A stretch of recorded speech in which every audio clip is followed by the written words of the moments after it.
All right, let's hope that Dan doesn't mess up this week. He better not. Well, I had good talking to him, and I think he's learned his lesson now, and everything should be perfect this week. I have confidence in him. I mean, look, I brought him to the team, so it's my name riding on the line every week. Did we ever figure out what actually happened? Did he like sneeze and the line moved? I think he just doesn't like Steven.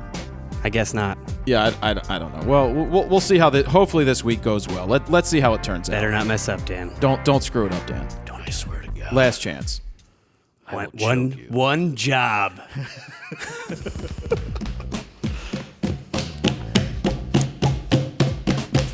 Oh, I hurt my neck.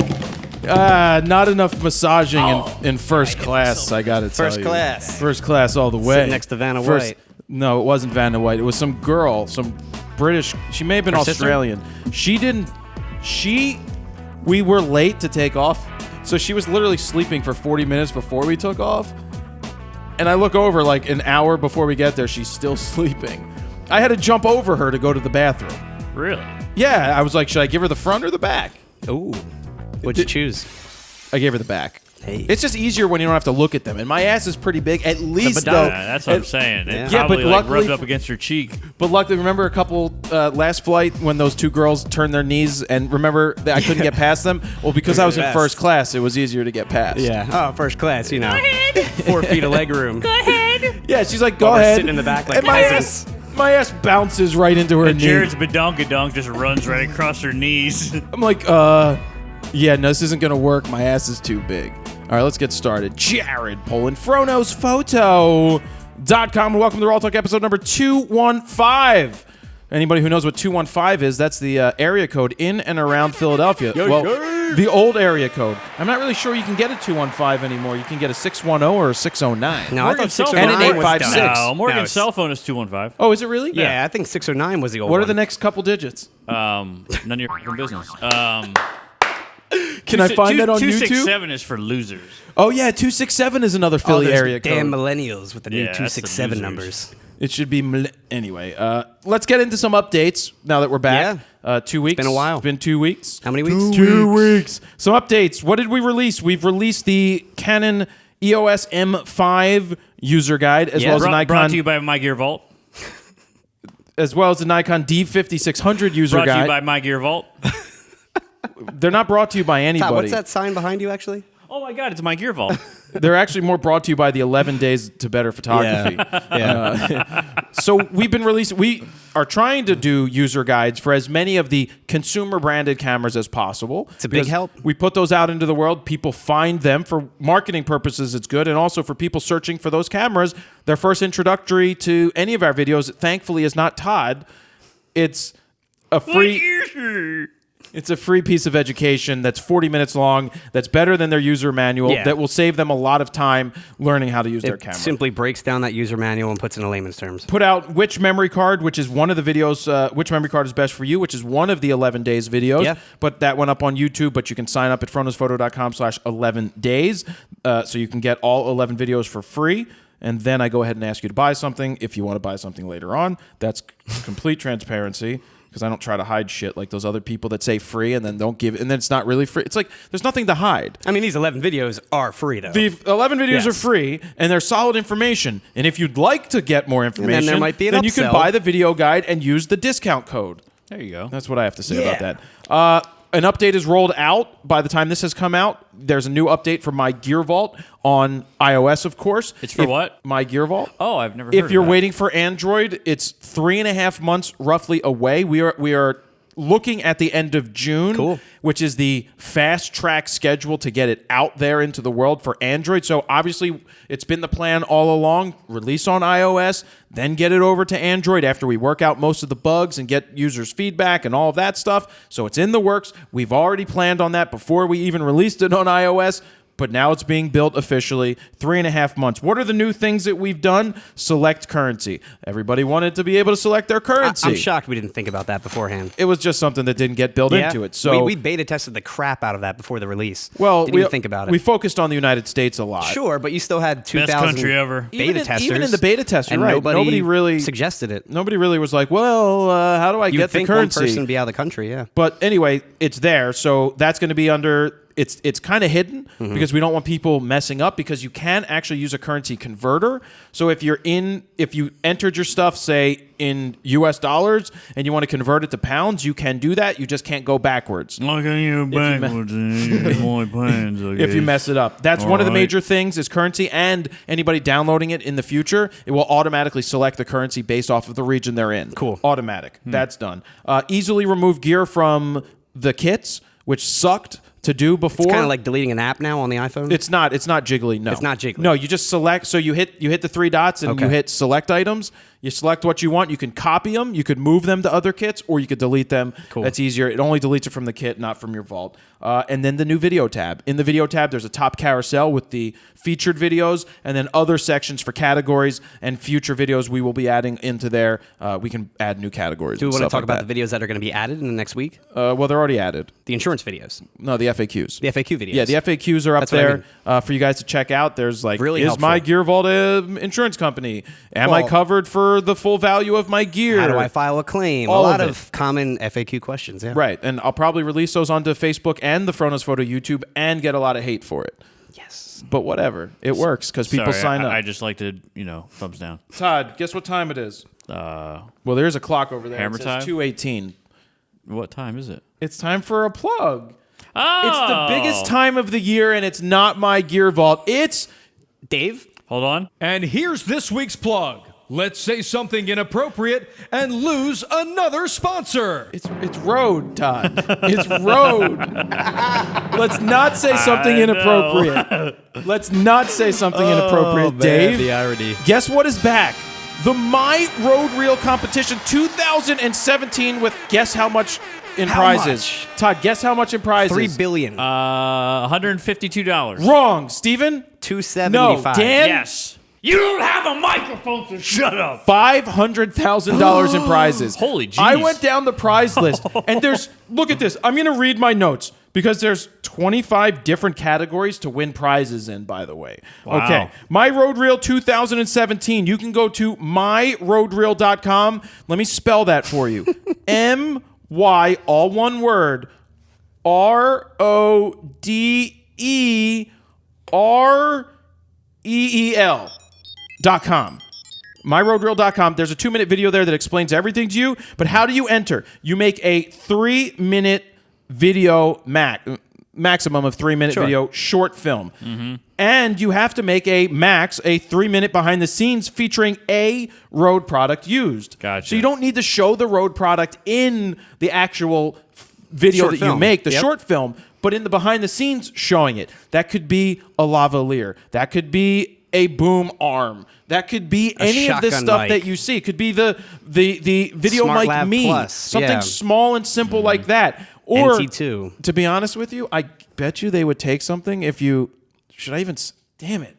I don't want to lose another sponsor. See, here you go. I don't want to. I don't want to risk it. Just go get a piece of Rode. Get a Rode sticker. No, get a Rode in the behind What if the you scenes. had Rode swag? Like Yeah. that sweet Rode jacket That or a Rode shirt? Oh, yeah, that sweet road jacket. That is the coolest jacket ever. Yeah. Let me keep reading here. I counted 25 different categories to enter in and win, including 3 new ones. Best vlog, best TV commercial, best virtual reality.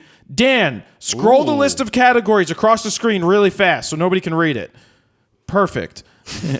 There's all of those different categories. That's awesome. 25 of them. You can get them all at myroadreel.com, and you can see all the prizes at road.com/myroadreel/prizes.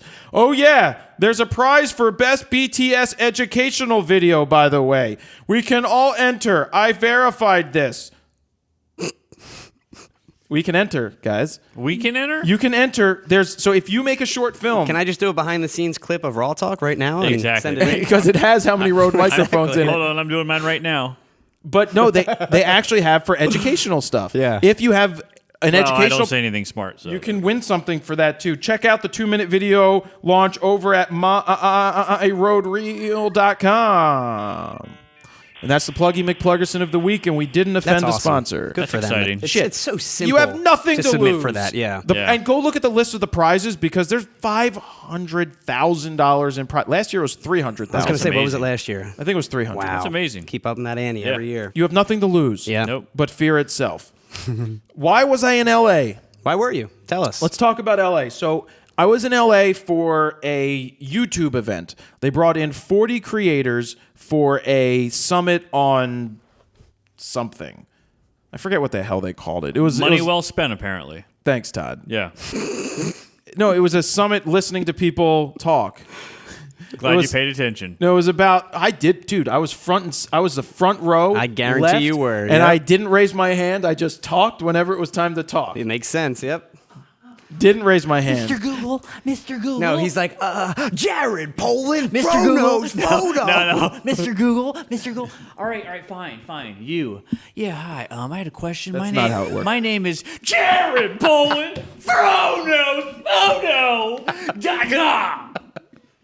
So I was wondering, have you subscribed to my channel yet? Have you checked out my app? MyGearVault. Have you checked out my GearVault? One job, Todd. No, so it was continuing education about what's that stuff called when you fair use. We learned a lot about fair use. I'm curious how fair use works with us because I feel like there's a lot of times we want to put clips in or music clips. Like, is there a certain length or? Well, so there were 4 questions that you can ask What's yourself, acceptable? and I don't remember what the 4 questions were. But as long as you're Glad you went. Really as glad long you as went. you're Great note taking. Yeah. talking Taking notes. about, well, the guy has a website. We could go find it. As long as what you're showing is relevant to what you're talking about, it's not poking fun at. Like, you're not making fun of those people. I think that's one of them. But you can do parody on something. I don't know. Don't quote me on this shit. I don't remember. But the guy from Young Turks was there. Cenk. That's pretty big. CHENK is The main guy, named right? Cenk. Yeah. Cool. Nice. They became huge. First Yeah, off, they they have have. They just passed 6 billion views. Wow. I didn't hijack his interview when the YouTube guy was asking him questions, but he said stuff, and then it literally became an interview of me asking him questions that led him on for 5 minutes talking about the ansers because it was really they So were you good made it questions. about you. It became all about you then. Made right? it about No, you they again. were Sounds questions right. about Yeah, it him sounds that he about could right. chew, that he could dig into. Was your question like, do you know who I am? Anyway, so YouTube, thank you for bringing me out there. They had a fire poll at YouTube Space that I could get. I saw you took an Instagram snap, but wasn't it? Did it actually work? So what happens is when you get on the pole and you yank it, it opens collapses? up the door. Oh. It opens I was up wondering the how door. that worked. So then I had to remember how to do a fire pole. The first time I did You got it, I that just stripper fell. pole back there. I'm just kidding. I should be didn't good. fall. No, but I was like, how does this work again? And then I did it. I was like, oh yeah, that's how that works. And then these girls tried it, and I was just like, way too much hands. You always got to wipe down the pole after every girl. At least that's what they do at the club. I've never been. You're a filthy But I am liar. curious with the Young Turks, like their whole production setup. Well, I how asked big to go their shoot team photos is. there. That'd be They have great. about 60 people on their team. Wow. Total. Their sets look amazing Well, too for a YouTube and quote-unquote set. their readers support them by giving them money. Literally, they say, we are looking to build a new set or we're looking to buy a new facility. Will you support us? And they do, and they just hired reporters. Anyway, Wow. so part of it was the YouTube awesome. event. It was great. There were 40 YouTubers from all around the world. I You liked had your badge, by the way. my badge. Well, I get there and it says ask me about. And I'm like, well, what's supposed to go in this section? They're like, well, what do you want people to ask you about? And then they hand us a marker and I'm like, ask me about my wiener. I was just like, how could that not be funny? But you spelled wiener wrong. That was the did. best part. I spelled it. I the spelled best it part. SCOTT. Wiener. The funny thing about my wieners, it's on my back. Oh, no. No, I messed so- that up again. So I wrote that. I didn't offend anybody. I did offend that one girl I was telling Todd about. Should I tell that story or no? I mean, just somebody didn't want to work with you because they saw. We were "Show me breaking your down into wiener." groups. We're breaking down into groups, right, to work together. And the guy's like, you two, and you two. And she's like, Well, let me see your name. She was like, And I'm like, I stood up and I was like, that's called discrimination. And I pointed at her. Fuck that. Because if I did that to her, she would have called me a racist. It's just bullshit. Well, I mean, have you seen yourself? I mean, So I found out through somebody else that she thought that it wasn't. She didn't like that I wrote "Ask Me About My Wiener." Obviously, she doesn't She was like, understand the movie. How about that? Cash me outside. No, it was "How about that? Cash me outside." no, it wasn't. It wasn't that. Anyway, the event was great. Did I mention I flew first class? I got upgraded. Tell us more about it. Yeah. Yeah. So here you can see my boarding pass right here. You could also see. That's how you asked me about my wiener as well? No, it didn't. You should have put that on there. No, and you could also see the food that I ate. I brought my own food from Snap Kitchen. You definitely should when you're in first class. Freaking tool. You can't ever look. First off, it was breakfast. They had an omelet with some kind of cheese in it, and then they had like steel rolled And it oats. probably tasted delicious. Yes. I ate my chicken, and then on the way home, I got my burrito. Now, YouTube didn't pay for first class. I used the extra points to get upgraded, which was nice. Of course you didn't pay. Oh. I did pay, Steven. Who was up there with you? Not for the upgrade to first queen? class. Of course I did. All that, Steven, all that money the points all come from me spending money on the business. Yeah. That's why you get the points. YouTube space first class food. Oh, and I edited on the way home. I edited the photos. What photos of, though? Well, I was at Funny or Die. And let me explain. That's cool, man. So I started a personal project, and the Funny or Die had nothing to do with it. The project started in New York, where I photographed Steve Weatherford. And then I ended up in L.A., for the same time as the YouTube event, actually. We were going to schedule it for my day off Friday, but the guy changed it because he was going to Guatemala. So he's like, well, can you do it Monday? So as soon as I landed, I got picked up in this freaking baller Cadillac because Google did that. Right from first class. Right from first class, right to the baller Cadillac. Best of the best. It was one of those, one that like the president would drive in. That's cool. The SUV, the 100. pretty sweet. He's like, this is a $150,000 car. I'm like, damn. And so that was awesome. So we did that. Then I did that photo shoot. It went really well. The personal project is about connections. Sure. It's about me kicking my own ass into gear, getting out into the world, and shooting. Because I neglect that sometimes for the business. You've been wanting to do that project since 9 I years. signed on. Oh, well, I've doing it since I knew you. Yeah. So 9 years I've been wanting to do the project, and I finally just started it. And when I was at the YouTube event, there was this guy, Brad Jenkins, speaking, who currently works at Funny or Die now, but he was part of the Obama administration for doing media and content. He's the one who got them to bring in the Funny or Die Between Two Ferns to the White House with Obama. So he gave out his number and was like, anybody have any ideas, pitch them to me. And I texted him. And when we were at dinner, I met them. They were like, As soon here. as the guy walked away, Jared would text him. He's like, Jared, I'm still right here. No, he was actually I'm still on right here, stage. Jared. He was still on Jared's stage when I texting him, texted asking him. me about this my far away wiener. from. He's like, Jared, I'm right here. You didn't need to text me. But I then raised my hand and said, ask me about my wiener. No, he gave his number. And then when I was, I forgot to say I went to Danny Clinch gallery opening. Oh, the Leica thing. Yeah, so I went to the Yeah. Leica space, which is pretentious because there's so many Leicas in cases. Doctors everywhere. You would, I can't imagine you with any pretentious stuff. No, so I went to the Leica thing, Danny Clinch. After that was done, went back to Good the dude. hotel. Love that man. Yeah, he was awesome. Talked to Yeah. him for a little bit. Went to the hotel, ran into the Google people and Brad, and they invited me to sit and eat. And he's like, you're the only person who texted me. And then then he's talking about Funny or bet. Die. And I'm like, tomorrow, I have a free open day tomorrow to do a shoot. Can I come to Funny or Die and photograph? And he's like, that'd be awesome. You want to do that? I'm like, yeah. He's like, let's leave here at 10:30. We went over to Funny or Die. We're in the car for an hour. We're talking about what he does at Funny or Die. We're talking, it's connections. And so they brought me in. I went into Funny or Die, and he takes me to the CEO's office. He takes me to the other person's office, and we just talk, and they're like, cool, do your thing. And then Louis Anderson came in, and I did candid photos of Louis big. Anderson. That goes live tonight, by the way. I saw it. Okay. Yeah, the painting, the shirtless painter that they do. Was it like a Bob Ross parody? It's a Bob Ross parody Gotcha. that they continue. This guy's a painter, shirtless, and there's a guest, and they interact for a half an hour. It's kind of funny. I'm gonna watch it because I was out of the room when I couldn't hear it. I'm sure it's pretty funny. They Louis wouldn't was let you funny. shoot inside the Well, it room. would have made noise. Would they have let you just stayed and watch, though, if you weren't shooting? Probably, but there was no reason for me to stay in the room and Yeah. watch. So I left. But that was part of it. And then because of Brad, there was this Alejandra. Alejandra's running for Congress in L.A. If you're in L.A. in whatever district she's in, look up Alejandra. I forget her last name. District LA. No, I don't know what district. District 9, all right, Todd? 9. No, it's not District 9. District 12. Was this it? I forget. Was this it? I don't know. That's funny. Anyway, it was a fundraiser because she's running for Congress. Brad knew her, and it was a small gathering at the No Name Bar, which is owned by Alex Ebert and a bunch of other Mumford. Oh, you saw Jeremy Piven, right? Well, I'm sitting there, and in walks Jeremy Piven. Ari Gold. Then I'm sitting next to this girl. Does anybody watch Agents of the Shield? Agents of Shield. Agents of the Shield. Anybody Marvel watch this? spin-off. I'm sitting next to this girl, and I heard her talking about a show. I'm like, "Are you on a show?" She goes, "Yeah, I'm on a show." I'm like, "You have a big role?" She's like, "Yeah, I'm the main character." I'm like, "To be honest with you, I've honestly never seen the show." You're like, have you seen my show, though? It's called RAWtalk. I would have loved to have been like to Biggest her, show ever. I don't know if you're the main character, but okay. Oh, well, I was just like, I honestly, I'm not gonna lie to you. I've never seen it. She's like, "That's good," because I was gonna make up a fake storyline and make you look like an idiot. That's funny. I used to watch it. I used to watch it. My wife watched it. Her name is Chloe Bennett. She's 24.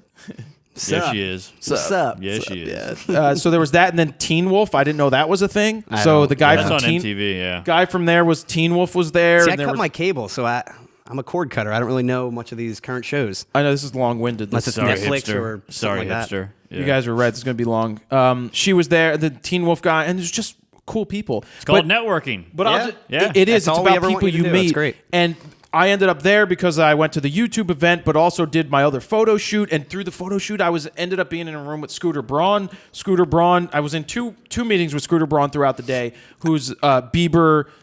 His manager for started. Bieber, Ariana Grande, and all those people. He's got to be loaded. Really cool guy. Went to his office. Saw Cool, that. man. That was cool. I saw you taking pictures during their meeting. They didn't get thrown off with you taking pictures because the Nikon's pretty loud, especially the D5. So when it's a pitch meeting and when it was the other meeting, I was very subtle with how I shot. I didn't shoot a lot. I turned off the beep. I didn't rapid fire yeah, anything. you do always shoot with the beep. I turned the beep forgot. off. Good for you for turning it off. Yeah, and I only took a handful, but I took them when I could. I made sure I sat in the corner. I didn't say a word. Yeah, just because I noticed some of them that you could tell you were right behind them with like a wide angle lens. Well, that's the main guy. Yeah, I wanted that shot because it makes looks great. makes I him loved it. look I good. loved both we of can them pop looking that at up. each other. We can pop that with it because it makes him look good. Yeah. But this is part of my personal project, and I hope to continue it on for infinite amount of time. We've been talking about how we release that. I'm going to release the photos probly before because it's going to be a while. Cool. Because Yeah, you're the pictures are impatient. cool. No, it's not because I'm impatient. It's just because I have them. I should share them. The story, the story aspect is important when that comes out. Yeah. That will work just as well. Yeah, we're gonna film that soon, I'm sure. Yep. So that was my trip to LA. Cool, man. It was a great couple of days. Loaded trip. I had fun. The cat didn't have any food for a few days, but she's fine. No, my buddy Artie, my neighbor Artie, watched the kitty and would send me pictures from time to time. I actually went to your house to get the moving sheets or Oh, you whatever you did? have. Yeah, because you told me you Did had you find them? I found them. They're actually in my car. I got to give them back to you. But I ended up getting sheets of plastic. For example, we have that door covered off because we had to cover this entire room because we got it cleaned out. Anyway, long story short, I went to your place and the kitty was right at the door. I almost like stepped on. I was hoping the cat would like jump was down off close. the wall like, ah! Well, you're not even allowed to touch the cat, I know I'm super allergic to cats, but and he likes being petted. yeah, You kick it? he was all up on me. Speaking of my cat, let's run that video. I just so don't run the video yet because I want you guys to hear it. I was like, Kitty, is that you? Kitty, is that you? Kitty. Jared, I'm at home right now. I'm really lonely.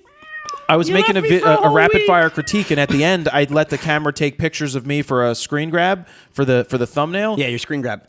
And basically, so the cat hears the beep, sees the light flash, does all this, inquisitively gets up from his sleep, looks at the camera, walks over to the tripod, and does this. Kitty, if you make that camera out of focus, what are you touching the lens for? Kitty, don't touch the lens. Who do you think you are? There's no Hoya filter on there. That's my lens. Is he declawed? No, he didn't have his claws out for that. I wish but he I think he did. was reaching his hands into the thing, into the lens. Into I don't the know lens what he hood. was doing. Yeah, like I mean, it looked like he was like scratching the I'm like, what are you lens. doing, Kitty? Yeah. That's not yours. That's funny. But that was kind of funny. I know what he was doing. Is there a Hoya filter on this? Well, I said that in the video. And then one last thing is Todd sent us a text that his mother-in-law listens to RAWtalk. Oh yeah, she's been binge watching, right? No, I came home. No, Jesus. I walked in the house. Could you imagine what she would say? Todd! No, I walked in Put the that house. soap in your filthy mouth. And she's always walking around with her phone, like, playing shit. And Dude, the older people love their games. oh, they love to walk around with, like, 'em. shit just on. And I'm like... Yeah. And I'm They're like... like little kids. And I'm like, is that Jared? And is that me? Uh-oh. And I was like, what the fuck? And she's like, I've been watching your shows.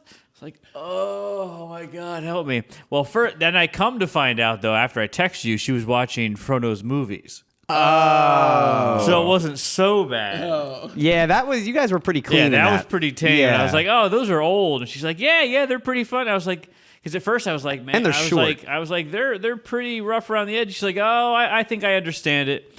And then she's like, well, what's the other one? I was like, oh, did you tell her? I showed her. And then she started watching one of them, and then I think she got bored. She Yeah, it's hard watching. to get through this. I feel was like, if you it's a don't- lot of if you're camera not stuff. into And I that. was like, if you don't really understand. Yeah, Todd's like, I just don't want you to hear me cursing. And I was like, I really don't want you to find the episodes where I talk about you. So. All right, so, Steven, let's get into photo news. All right, Brought to you by Interruptions. Yes. And I'm sure my mother-in-law is waiting on bated breath. Lightroom Mobile, they released a major update adding the ability to capture actual raw bracketed HDR images in the mobile app. Adobe notes that it's nearly fully automatic as well. They say, in quotes, the new HDR mode works by automatically scanning the scene to determine the correct exposure range and then capturing 3 DNG RAW files, which are then automatically aligned, merged, deghosted, and tone Jesus mapped, Christ. all inside the mobile app. Mobile app, that's crazy. They add that you get a 32-bit floating point DNG with all of the benefits of both an HDR photo and a RAW photo, which is processed by the same algorithms with the same quality of the HDR technology built into Lightroom, Which is the pretty desktop app. So it's just as powerful, they're saying, as the Lightroom desktop version. And then here's how it works. When you launch the camera inside of Lightroom Mobile, you have the option of shooting auto, manual, which they call professional mode. Do you know what I would like, though, if Or high Lightroom dynamic did? range mode. Do you want to know what I'd like if Lightroom Mobile had? What? Quick access to turn the camera right on. Because what happens is you It go takes into a Lightroom second, yeah. Mobile, and then it starts loading photos. Then you've got to hit the camera button. I'm going to send them a message. I'm going to send them a message. Is there like a haptic touch feature on the iPhone 6S or 7 that you can maybe go right into the camera? You can swipe upon left launch? right on the home screen. It opens your camera right up. Yeah, we're talking about Yeah, the we're Lightroom talking about the camera, But I'm Lightroom though. saying camera. it would Way be to pay nice if attention. it would be well. Where I was going, asshole, was if it allowed you to override that swipe Right. to I another doubt it. camera app. Yeah, be that would nice. be really I'm cool. gonna send I'm gonna go into the forum that we have. We've got that private group. Yes. And you go in there and ask them about that. And did you know that a reader sent me something? They're like, did you know that your iPhone 7 Plus doesn't actually go 2x doesn't do 2x zoom when you're using the regular camera app? And I No? looked into it, and it's weird because I replicated exactly what they were saying. Okay. I was in the camera app, and I would cover up the one wide-angle lens. I would hit 2x, and my finger was still blocking it. All it did was zoom in. But that's just for the preview, right? No. It's for the actual picture? Yes, because I tested it, and when I took a picture, it was my finger. See, I don't understand why Apple doesn't let you use their own But, hold on. lens inside their own app. When I was in bright daylight, it would switch to the other camera. That's weird. So in low light, I think it just crops it 2x. In regular light, it switches the lens. Because when you use Lightroom Mobile, you know how it takes a second to switch? Oh, I see. Low light because it's a... Because it's a like 2.8 instead of the 1.8. Yeah, that makes so sense. I don't, and so I was going to make a video being like, Apple is screwing you. But believe me, Apple knows what they're doing. Oh, I'm sure. They would know that it's how many people are going to point they this dumb out. it down as usual. So I noticed that, and Richie replicated it, and then I was like, but in bright daylight, it seems to work fine. But so really, it's not actually a 2x zoom. It's actually cropping it. It's just like, Jesus. I will say I still find myself just simply using the camera app for like snapshots, if I'm shooting snapshots? with my Yeah. phone. Yeah, if I don't Kitty- like open up Pro Cam or Lightroom to shoot a raw image. If Kitty's laying there, I'm taking a picture of Kitty laying there. But I have AirPlayed or airdropped images to my phone and then edited in Lightroom Mobile and posted from there. That's Lightroom great. Mobile's good. Yeah, I do love the options they give you to edit there. So anyway, once you get into high dynamic range mode, you select that HDR mode. You take the photo, and it takes just a few seconds to process, again, the 3 DNG images in the background. Then you're left with an already merged HDR image with 10 stops of information to play with. So you can really mess with those shadows, bring down those highlights. 10 stops? Oh, so it's 10 just like stops. the computer. It's just like the computer, exactly, like the Lightroom desktop version. And this new update currently only works with DNG-capable iPhones and Android devices, and I'll link to some sample HDR images over on the website. But this is something that I've been wanting for a while. I used to use, it was like a Pro HDR app, but it would just take 2 JPEGs and basically merge them together. And this will actually do real deal HDR. And it's free. And it's free. Yeah. Sweet. Brought to you by Lightroom. Not actually brought to you by Lightroom. We have the SD Card Association. They announced they announced the latest world's fastest SD card standard. Now they're introducing UHS 3 SD cards. So as soon as the back of the card just going to be one piece of metal for conductivity in your camera? So most manufacturers, I feel like, are barely even supporting UHS 2.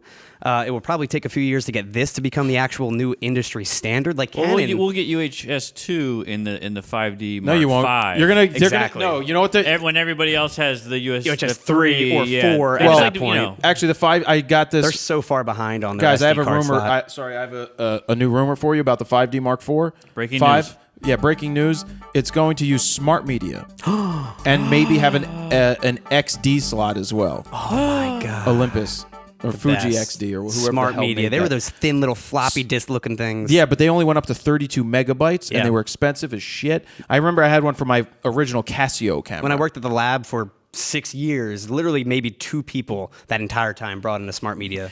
I should bring my card. Casio keyboard in. By the way. boop, boop, boop, boop, boop, boop. So now they finally caught up with CFast 2.0 and XQD card speeds. With now having ultra high speeds of up to 624 megabytes per second in this new UHS 3 How does SD it not card heat up standard. and catch on fire? I don't know. I mean, those UHS 2 cards get pretty hot. Especially in the Transfer. Lexar I hub. haven't noticed. In the Lexar hubs, they get real That- hot. dude, Todd, yeah. I put a micro SD card in the Lexar hub. It's only the micro SD that they get real hot. Before after 1 second, the thing's on fire. Yeah. Really? Basically. So I make sure, I don't know. We've told Lexar about this. We And they don't know know. about it. Like they do know that it gets super duper hot. I make sure that I don't leave cards in the hub. Me either. And sometimes I unplug the hub. Yeah. But it's only the micro SD that I've found out gets really, really hot. And we just got the new 1800 times Yeah, micro have you SD. used those? We're using them right now, actually, in the GoPros. Yeah. So if you hopefully sm- they if I don't smell catch smoke. on fire.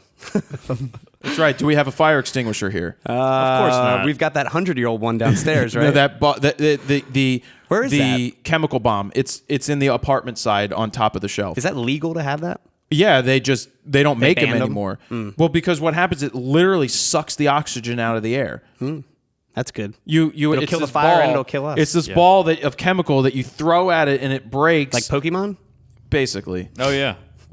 Now, SDA President Brian Kumaji says, in quotes, SD memory card capabilities continue to expand, paving the way for new and highly anticipated imaging and video features from VR to 8K video, which SD's UHS 2 can barely handle. Yeah. So, Yeah. in terms of Dude, how are design, you, who in their right mind is going to make an SD card slot for a camera that does 8K?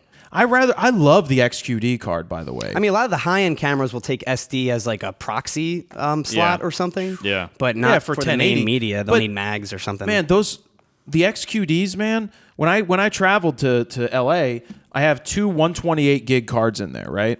And those give you 2,200 RAW files per card. It's redundant. So I've got the same thing. So I've got double backup and I back it up to the computer. So I've got 3 sources while I'm away, 2 in the camera. Yeah, it's and, great. And then if I ever run, I mean, I have 2 64 gig cards also. I didn't need to dive into it. And I also didn't reformat. I just left everything on the card Why because not? there's so much space. What's the write speed of the XQD cards that you have? 2933X. What's that, like 400 megabytes per second or something? It's not Oh. as fast as CFast 2.0, but it's close. And Where's CFast my 2.0, camera I bag? think, is like 550. Dan, go into my camera bag when you get a second.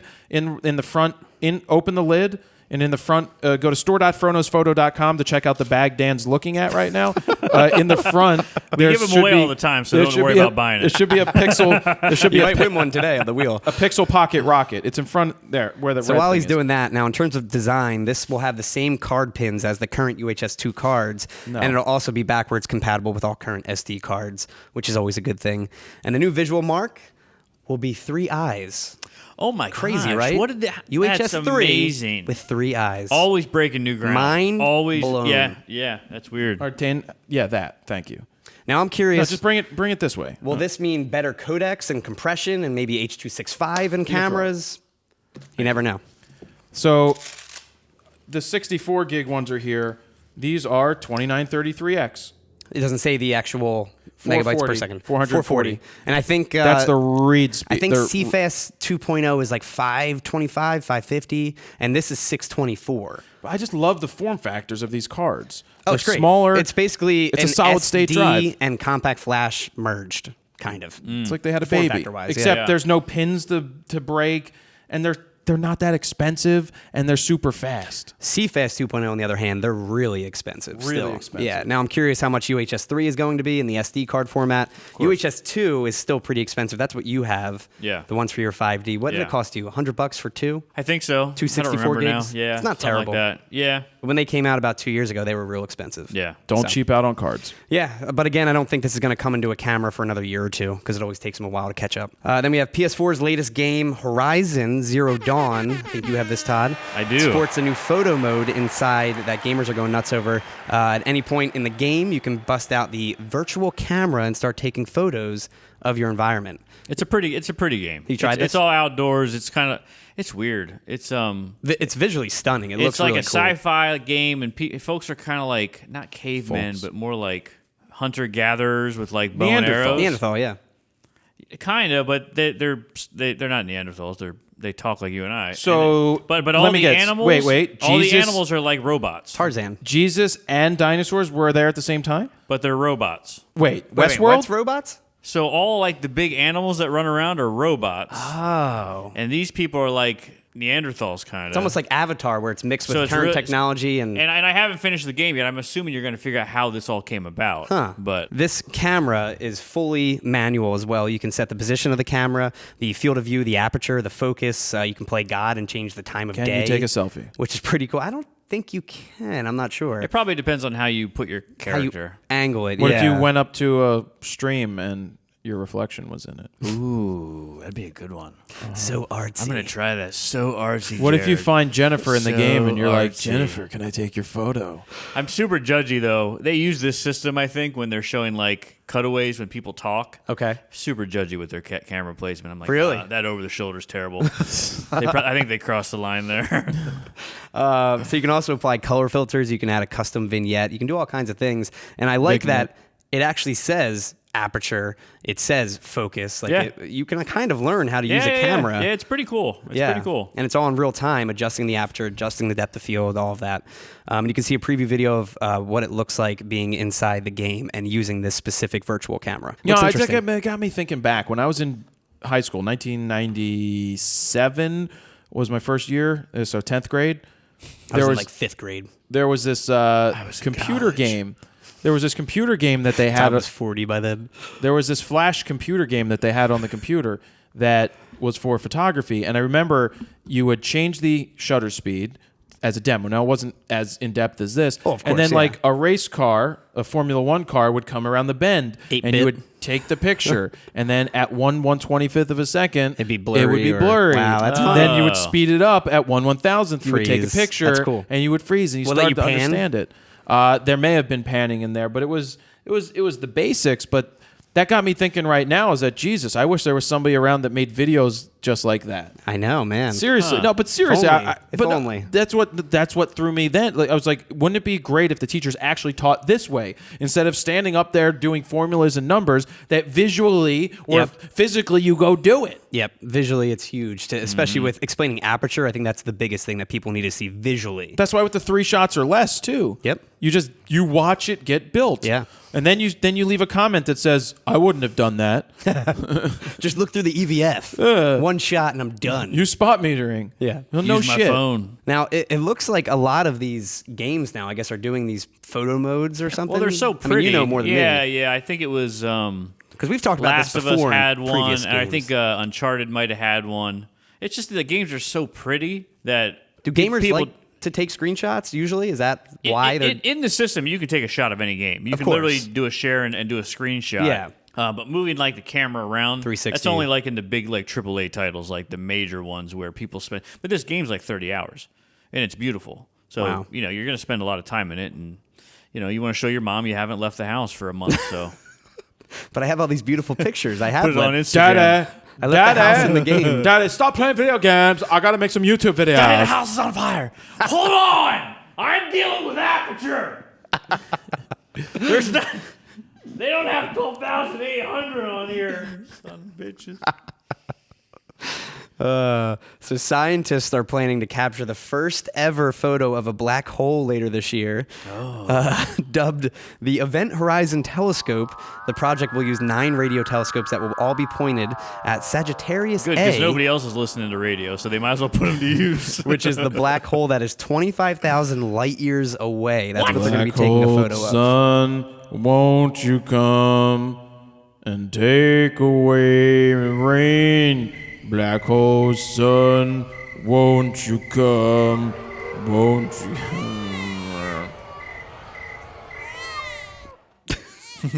Is that my cat? Yep. She hates you too. The scientists say all the calculations and prep work is complete and that they're very close to making it happen. They note that capturing an actual photo of a black hole will further the study of Einstein's general theory of relativity. So what was the guy's name who just said that quote? What quote? This is what it sounded like. See, I'm gonna shoot a black hole at F23 million, and gonna fit From the guy who plays aperture games in Flash.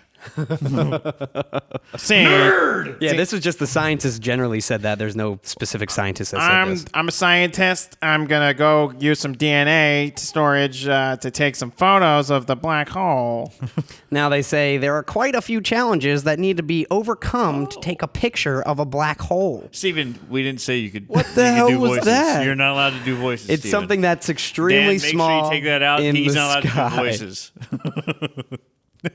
Right there, buddy. Right there. Petapixel writes that the black hole has an event horizon which has a diameter of nearly 15 million miles, or about 17 times that of our sun, and that since it's so far away from the Earth, it looks about the relative size of a CD on the surface of the moon. But would you walk 500 to miles? us, that's what it Wow. looks like. So the first ever photo of a black hole. Coming soon. Nice. I thought black holes had no light. Well, they suck up all the light. Yeah. Yeah. I guess it would be like the surrounding areas that you would see the. Yeah, it's the event horizon that they're really taking a picture of. So I love that movie. That is a freaky movie. Yeah. Lawrence Fishburne is in it. Interstellar, they have pictures of the, they're obviously CGI rendered Oh my pictures of God. the black hole. Was and that they say it's good going to be too? mimic that. Really? Yeah. Interstellar's awesome. Interstellar was pretty good. It's mine. And on to my favorite news story of the week. Lego's flagship UK store in London that was recently built has a new Lego camera. Lego or Legos? My Lego Lego. camera. Yeah, so I got all my Lego stories in. They have a new Lego camera called the Mosaic Maker that will take your portrait and build the resulting image with Lego bricks. Did you see what came out when Todd went into the booth?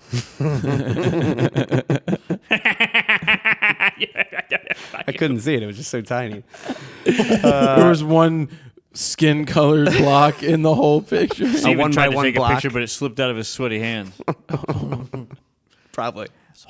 So this Mosaic Maker will take your portrait and build the resulting image with Lego bricks. Which is awesome, actually. It's not cheap, though. It costs about $121, and you can have the Mosaic kit made, which contains the Lego bricks that will make up the pieces of your face. That's pretty or cool. other things. That's pretty cool. In Todd's It case. was Yeah, pretty yeah. cool. Yeah, it's really cool looking. Can I get that supersized? The Mosaic Maker mimics that of a typical photo booth, except it's got tubes of Legos feeding down into it. It's awesome. It takes about 10 minutes for the process to complete, and you'll get an actual print of what the final brick layout will look like, which is basically your directions, along with a 48 by 48 brick gray base, and then about 4,000 one-by-one Lego pieces in up to 5 different brick colors. Do you know pretty cool. Did you know I've never officially built a Lego?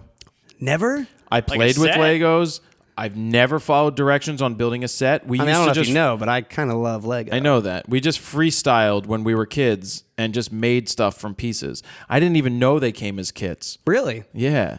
I used to like Lincoln Logs, too, a lot. I love Lincoln Lincoln Logs. Logs They were smelled awesome. so good.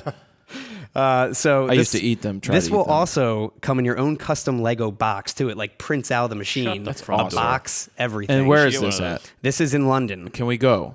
Sure. Lego's flagship UK store in London. Let's go. Right down the street from And you can see a behind-the-scenes video of the whole process over on the website. I think it'd be even cooler if they let you do like a 3D Lego portrait of your face. That'd be awesome. But that would use like 50 million bricks. It probably, it would use a lot. It'd be $1,000. And pretty cool, the though. guy from CNET, who this video is about, when he stopped by and made an actual print of himself, took him about 4 hours to put all the pieces together and make his portrait. Did it look like him? It did. It did. I mean, in Lego form, but yeah, it looks like him for sure. It's like 8-bit. It's like 8-bit picture of yourself, but then with Legos thrown on. Yeah. And then Popular Photography, aka PopPhoto.com, is officially dead after 80 years. That's not photography101.com, is it? Photo 101. Prophoto101.com. We're not talking about that. That's still around, right, That's Jared? still around. I never still bought have it. that. Still around and I think- kicking. I hope we still have that. I think Greg bought that site. I think Greg bought it back in the day. Does he okay. still own it is the question. I have no idea. So we're still safe. We're still good. Okay. That video popped up in my recommended subscriber feed or whatever on YouTube, where it shows recommended videos, and it's like, this is my worst video to date. It's got like over 100,000 views now. Worst video ever. Worst video ever, yeah. should. Great clickbait title. It's great. I like somebody left a comment the other day. Congratulations on not using a clickbait title. Great guns, Well, by the way. congratulations But I on will a say- stupid ass comment. That wasn't nice arms. clickbait because it really was your worst video ever made. Can we not talk about clickbait anymore? Because I'm tired of explaining the difference between clickbait and a headline. Yeah. But put in this title, though, we discuss clickbait. Yeah. After If you put clickbait in a title, it will be deranked on Facebook and YouTube. really, Really? I've tested so like it. this is not clickbait or I've tested, yes, I've tested not clickbait, deranks it. Yeah. interesting. So after 80 years in print circulation, the magazine that began in 1937 is no more. Now, usually the online version lives on when a print magazine closes. However, that's not the case this time. PopPhoto.com will also shut down. Just last year, they attempted to save the magazine by combining monthly issues and releasing new issues bi-monthly, but that obviously didn't work. Because who wants their photo news every 2 weeks? That's what I'm saying. That's a every terrible 2 months. idea. Terrible People like idea. consistency.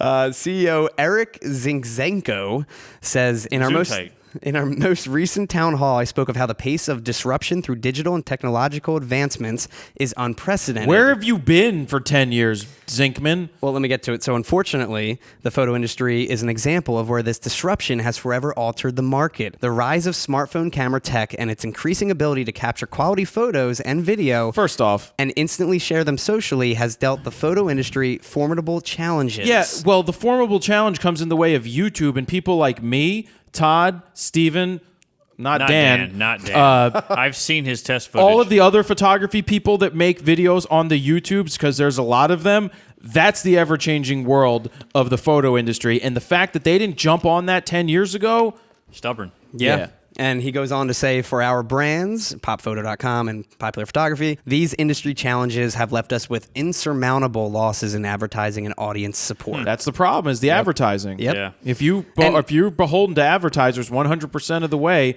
you are literally everything looks like it's a paid sponsorship because most of the stuff in a lot of those were pay to play. And I was allegedly. I was subscribed to Popular Photography for a while in magazine form, and it was because like my mom got a deal where it was like, oh, I can get an extra issue of something. Let's check off Popular Photography, and I'll give it to you. Yeah.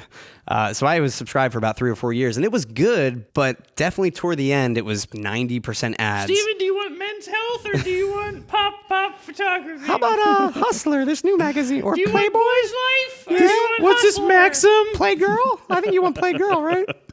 I'm sorry, that was for me. But yeah, rest in peace. you are one of Popular 7. Photography, one of 6. 6. Yep, 3 brothers, 2 sisters. Big And you're the family. baby? Second to last. Who's yeah. the baby? My sister. Never met her. She looks like me with hair. Oh, God. She's sweaty, too? No, I hope so. No. I don't want to say anything else. She may be watching like Smart. Todd's mother-in-law. Smart. Do you think she made it to the 60-minute mark? Doubtful. The 51-minute mark? Are we 51 minutes in? Wow.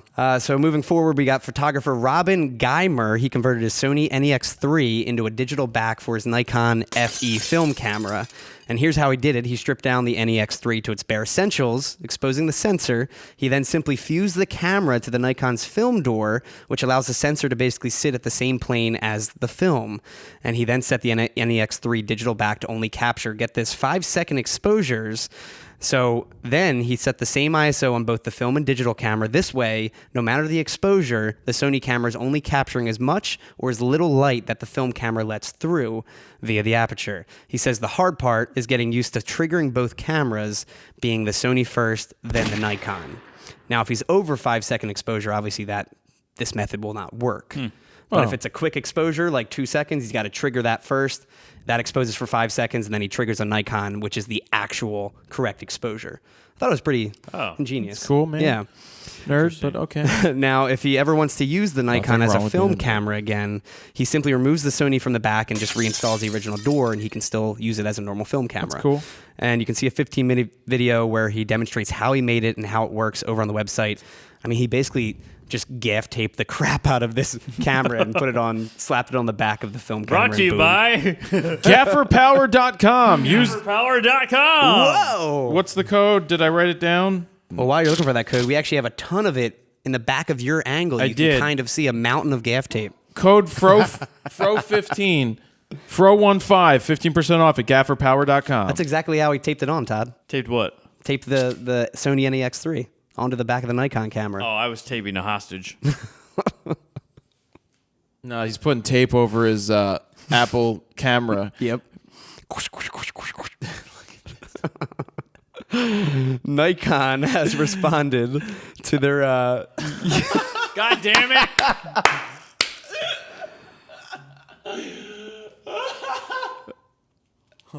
Did you change your glasses out, by the way? Huh?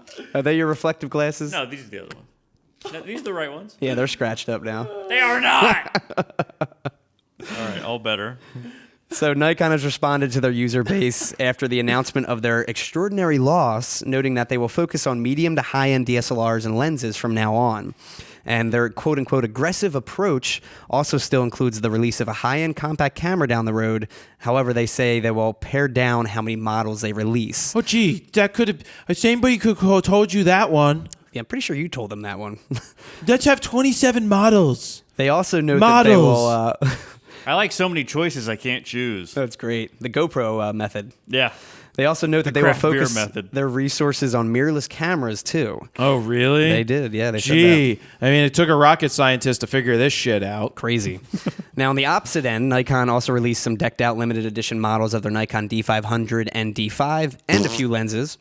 The limited edition gear marked the camera manufacturer's 100th anniversary with special lens caps, straps, and they even sport a gunmetal gray finish. Now, you know what would have been better for the matte 100th black. year, Steven? What? To make an all-manual camera made by hand, make 100 of them, and be done with it. Make something super-duper cool and unique. How that about some lens mugs? No, screw the lens. I mean, I'm surprised they didn't go the route of releasing a special edition like film camera or something that Yeah. digital's only been around for somebody 20 just years. say that. That's what I just said. Oh, I thought you meant like the Nikon DF. No. That's what I thought you were No, going I'm toward. saying they should have built just like a Nikon F4, Nikon Gotcha, F2, gotcha. a Nikon FM, whatever. Yeah. Just make a film camera. Hipsters because would love make that. 100 of those that are unique and cool and artistic, because a digital camera is going to be dead in 2 years. I mean, clearly these are going to be more collectibles too, so yeah, film camera makes way more sense.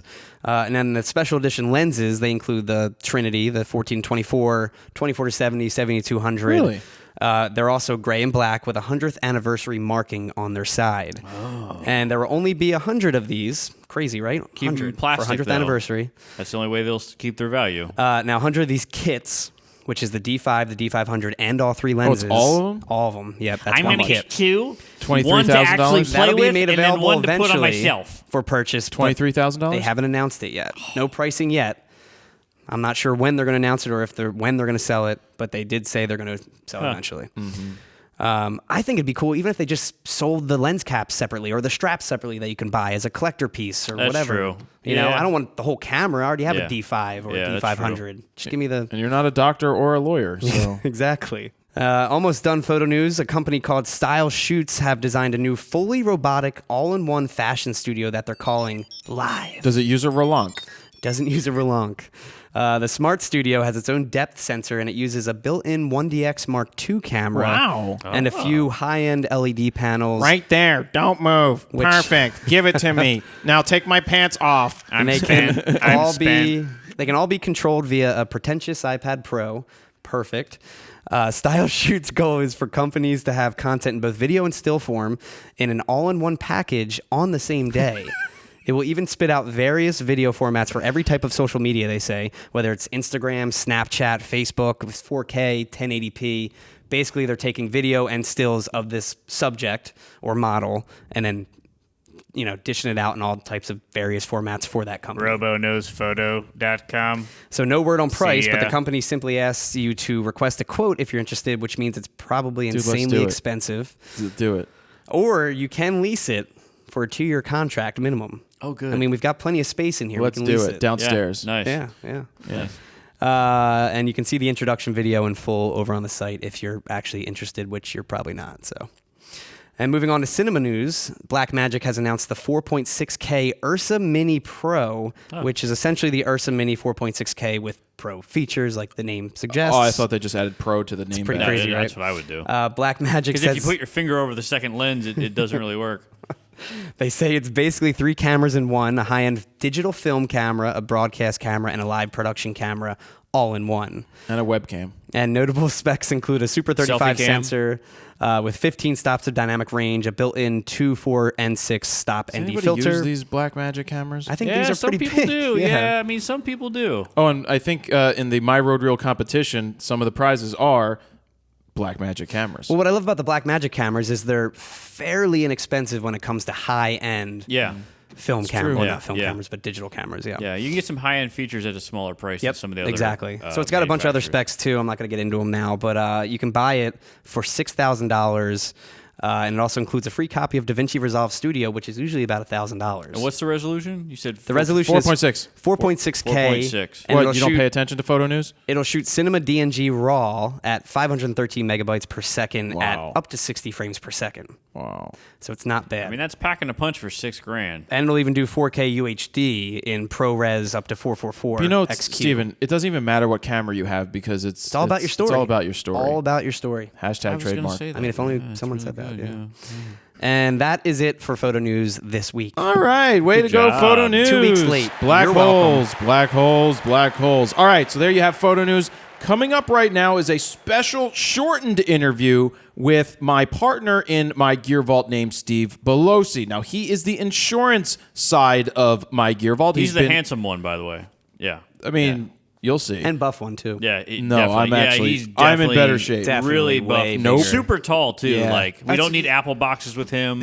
or We're near the high anything. school quarterback, all right? I mean, he's really, really hot. I actually call him Handsome Steve, just so when Steven's with us together, just so we know who's who when I say You Steve. do actually call him that. That's what pisses me off. That's not a joke, everyone. Okay, so I asked Steve to come in for a quick introductory interview. It's only 13 minutes, I believe, but it's. I wanted to bring him in so you could see the other face. Yeah. We've made Put a some face to the FAQ name. videos where he's made some of them and I've made some of them. So you're going to be seeing more of Steve in other MyGearVault videos. But I wanted you guys to get familiar with who MyGearVault is. It's me, it's Steve, and that's it. Here's the interview.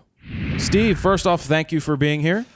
Thanks for having me, Jared. Yeah, no problem. I thought this would be a great opportunity to introduce you to the following out there so they can see the other side of MyGearVault because you're the insurance side, I'm the photo side, and it's, you know, it's good to have you here. So why don't you tell people what you do right now? Sure. And go from there. Yeah. So by trade and by training, I'm a financial advisor. By day, if you want to call it that. So everything from investments to insurance, that's what we do, and that's really all I've done for the past 15, 16 years. Well, where did your interest come from in the financial world? Yeah, so to tell that story properly, I have to go all the way back to my childhood where, you know, I would actually read the Wall Street Journal to my grandfather. Later in life, his vision became poor as a function of type 2 diabetes.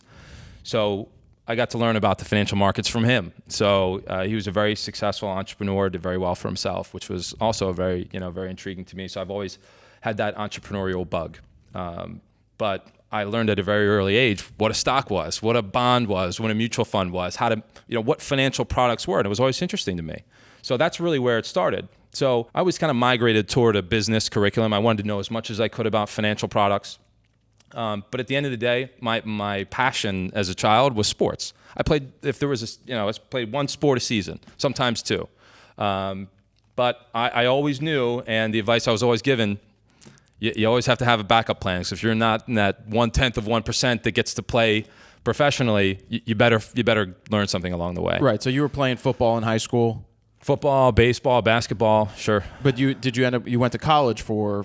Ended up playing football in college, right? Yeah. Yeah. But So- you realized that I better study something. Yeah, I better learn something along the way because to play on Sundays is really you're a really small fraction of those who get to play. So, Right. So yeah. what did you study in school? So business. So I was business. Originally, I was actually started out as an accounting major. That lasted about a semester because that's probably the one thing that's probably more boring than insurance is accounting. Yeah. Although it was part of my curriculum, so to be fair, I did learn a lot about accounting, and in my career now, I'm glad that I did because I'm glad that I understand a P&L and an income statement and those things. But ultimately, it was business marketing, which gave you a lot of finance. It gave you a really broad array of topics that kind of made you really well-rounded. But what was interesting for me and how I got into insurance was through an internship. So an internship, and the only reason why I did an internship was a couple reasons. I got college credit. There was a good-looking girl? Well, that too. There was actually a couple good-looking girls.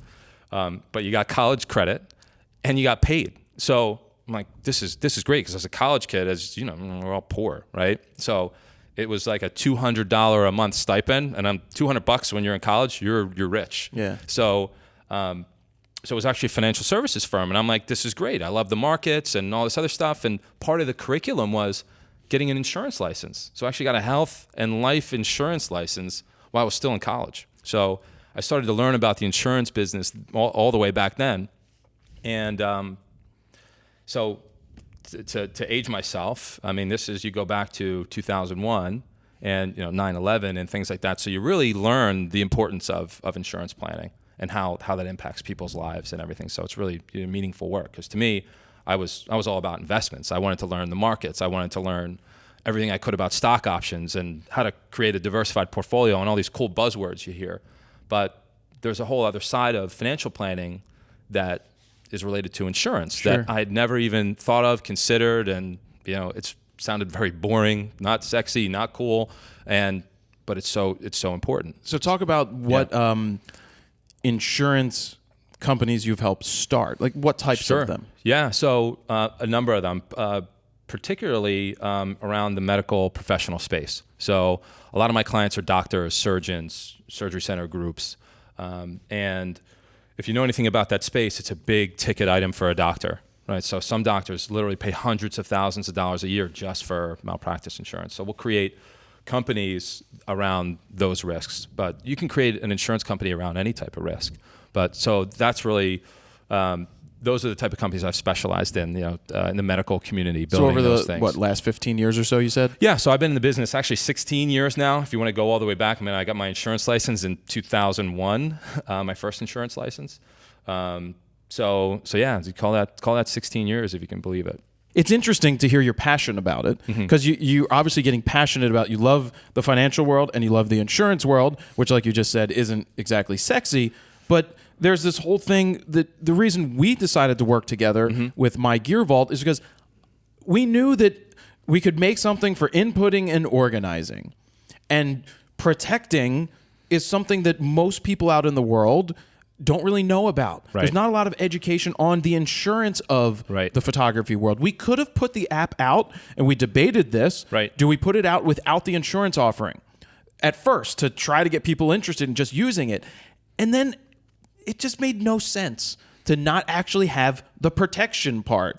And so you and I worked together over many months to try to build the proper policy for this. You're the insurance side. I'm the photography side. We looked at my policy. We looked at all the policies out there in the world to try to figure out what was the best option out there. Right. And we think we've come up with it. Yeah, no, I'm very confident we've come up with it. But I think, thinking back to when our first conversation started, Jared, it was, you had a number of your peers and colleagues come to you and say, where do you get your insurance? Do you even have it? Right. And then when we first started assessing if this made sense, we asked a lot of people, do you have insurance? Do you know anything about it?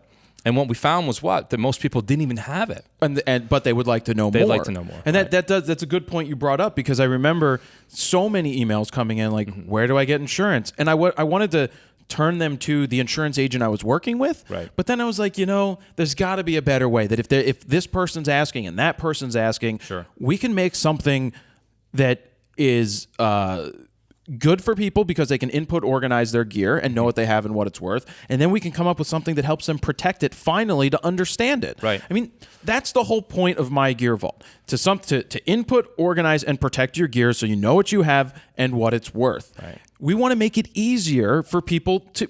We don't expect you guys out there to be insurance experts. That's not the point. You're creatives, whether it's a photographer or videographer or whatever. Steve is the expert in the insurance. I'm starting to learn a heck of a lot about it. And our goal is to make sure that you understand it enough so that you get the right coverage, so you're not screwed when you actually need the coverage. Right. And part of it is understanding the coverage, understanding even the basics. And as we started to build MyGearVault, it was interesting to really get feedback from your peers and from creatives out there about just the confusion that was going on, and people that thought they had good coverage and they didn't. We've had a lot of interaction with people that would say, "Oh, I have that," or "That's covered," and what we found is it's really not. And when we first started the app, and I'm using the beta, and I'm like, wait, I have 50,000. How much gear do I have? Right. Wait, what's my current insurance policy? And I realized I was underinsured for what I actually had. And that's the case. That's the case with probably most everybody out there, because this is not something that's often looked at. And in the insurance community, there's not a lot of people that really specialize in this space. Yeah. We found it's sort of a void or a vacuum out there in the marketplace. People aren't really addressing it. I feel like there's some people that focus on it. There's a couple of niche players out there, but by and large, it's a big vacuum, and there's a big void. Right, and the other point before we wrap this up that I wanted to make is how do you hope this changes the landscape of the insurance industry right now? Yeah, well, I think as it relates to the photography, videography world, this is really solving a couple of needs, right? The input and the organization aspect. Look at somebody like you or anybody else that has a ton of stuff. How do you keep it all straight? So that's one. So that's really nice. But as it relates to the insurance, it's really streamlining the process. Because in our research together, we found all of these forms that were 5, 10, 15 pages worth of questions. Well, how many times did I call you and say, how has nobody made this easier? Right. And we found, I came to understand, you made me understand the fact that this is an antiquated, old system. Archaic. Very hard to beat down the door of them. Yep. But when we make what we make and we put it out, they notice it. Right. No, it's definitely, we've got the attention of a lot of insurance companies, just in a short period of time. But what I will tell you, and being in the insurance and financial planning industry for 16 years, is it hasn't changed much. It really, really hasn't. It's still very much, it's a paper community. I mean, some insurance companies are starting to spin it forward into the 21st century, but by and large, it's a paper society, and it's a million questions. And it's slow. It's slow, and it's inefficient, and the payment portal, by the way, because I went and paid because I have the insurance through MyGearVault. Sure. It's like looking at a 1991 website that was built on GeoCities. It's like, come on. Right. We've got ideas and goals to shake up what's going on out here in the world, because we want to bring you the education and bring you an easy solution for getting covered. And that's that's our goal for you, is to do that and build a cool business at the same time. Yeah, I think it's all of those things. So I think that I know we're on to something. In just a short period of time, we can see how easy this is for users to get through the application, to get a quote, to get somebody on the phone that already has some information about them. So the goal in kind of answering the question, Jared, is this is making that world better. It's making a better solution, a better mousetrap, a better way to deliver the information and to educate people on what it is that they have. Yeah, what I like getting are questions from the Fro readers and everybody else out there who may not know me, who are coming to this, who are starting to wrap their head around understanding the fundamentals and basics. Right. It's the same thing that I did with FroKnowsPhoto. The idea was to create fun and informative videos that helped people of all skill levels get better. Right. I make the basic information so that you can get once you have the fundamental understandings, you are dangerous. Right. Then you can get more advanced. If we lay the groundwork for you guys out there to understand as much as you want to understand the insurance world, because we know it's not sexy in the least, that's fine. Right. But it's important to know it. And that's why I've started to learn a ton about it. Steve knows, been doing it for 16 years, and we're passing it along to you so that you can get the education. So you just, obviously, what insurance is, it makes you feel better. It really does. It's a peace of mind, Jared, is what it is. And I think it's important. And most often, and I don't care if it's a photographer or if it's a doctor or a lawyer, they don't really understand what their insurance is until they're going through a claim. That's not the time to learn about what's covered and what's not covered and what maybe you should have had. It's really, really not. So again, one of our missions is to get that education out there ahead of time and change how all of this information is being consumed. How do you get access to it? Because the educated financial professional, insurance professional is not going to pick up the phone and call you. They don't want you to know. No, it's not that they don't want you to know. There's just no good way to do it. Right. They're used to getting a phone call a month and dealing with it. Yeah, the industry is, like you said, it's antiquated. It's archaic. It's not in the 21st century. So these companies, as they slowly inch along, well, we want to kind of put that into hyperdrive, and get the information out to your audience and the MyGearVault users, and provide that knowledge so they can make a good, educated decision, whether it's with our program, a different program, but know what your policy is doing for you. Know if your gear is covered, if you're taking it on a shoot. Know what's protected if it's in your studio. Know these things. It's the education. Right, it's the education. So we'll wrap it there. Steve's got some passion, guys. It's fun to have passion about insurance is a rare thing. But the whole point of this was to have Steve on so that you get an introduction into who Steve is, what his background is, why I chose to work with him in building MyGearVault, because you see my passion for photography. You now see his passion for the insurance world, because we want to make sure that you guys have the right coverage. I want to make sure I have the right damn coverage. So, Steve, thank you for coming in, man. Yeah, my pleasure, All Jared. right. Yeah, appreciate it. Yep. Okay. So there you have it. That is your quick introductory to Steve Bellosi. Hashtag Super hot. Handsome Steve. Handsome Steve. MyGearVault.com. All right, so that's over. That interview's done with. Why don't we get to gears of the week? Multiple gears of the week. Can we start with mine first? Yes. Always. Hold on. We'll start with this. This is just a box. This is a box. Tamron. Whoa. We got this from Tamron. That's a great looking box. This is the 70 to 200 2.8 DIVC USD A grade 2. A. Oh. I just made it like beef. It's actually filming Steven right now. So we've got the 70 to 200 2.8 on there to film Steven. I will say, when I unboxed it live on Facebook, it has some nice heft to it. It in feels, the hands, it feels similar to the 70 to 200 2.8 VR. The new one, yeah. Feels like it's nice. Nikon. It has the zoom ring on the outside, just like the Nikon, and the focus on the inside. Switched, yep. Look, $1,300. It's $1,300. Like, there's a big difference between $2,800 and $1,300. And I've said it all along for people.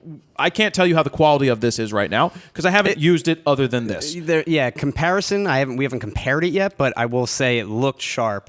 Sharper so far than your old Nikon. Now the new one blows it out which of the was water. 8 years old. Yeah, the new Nikon is so sharp. The thing is, on most DX cameras, which most people are going to buy this lens on DX side, probably never see a difference between the Nikon, the Tamron, the Sigma, and the Tokina. Yeah. Probably. All right, Steven's got gear of the week. Also, this behemoth weighing 9.4 pounds. It's heavy. Yeah, how's your screen, Steven? Is it dirty yet? The screen is not dirty yet, but I will say the trackpad, if you see that, super Dude, dirty. you have so much. I have oily hands. Oh my apparently. God. But it's also like water a in it. shiny matte black finish that any little residue on touch your it. hand. Yeah. Your hand's going to slip right off it. Anything? Nothing. It didn't even leave anything. Oh, I'm sure it did. So read us off the top level specs of this EVGA laptop. I'll explain how it happened. A guy from EVGA, who I guess is a Fro watcher. Yeah. Fro watcher. Fro watcher. He's a Fro watcher. There goes one. Jesus Christ, it's wet. Now, there were other suggestions on what Fro readers or viewers should be. I don't remember. Anyway, so they reached out to us, and the guy's like, I watch A Frowler. a Frowler. Frowler. That's pretty good. That's pretty good. He works for EVGA, and he said that right now they don't want the same typical.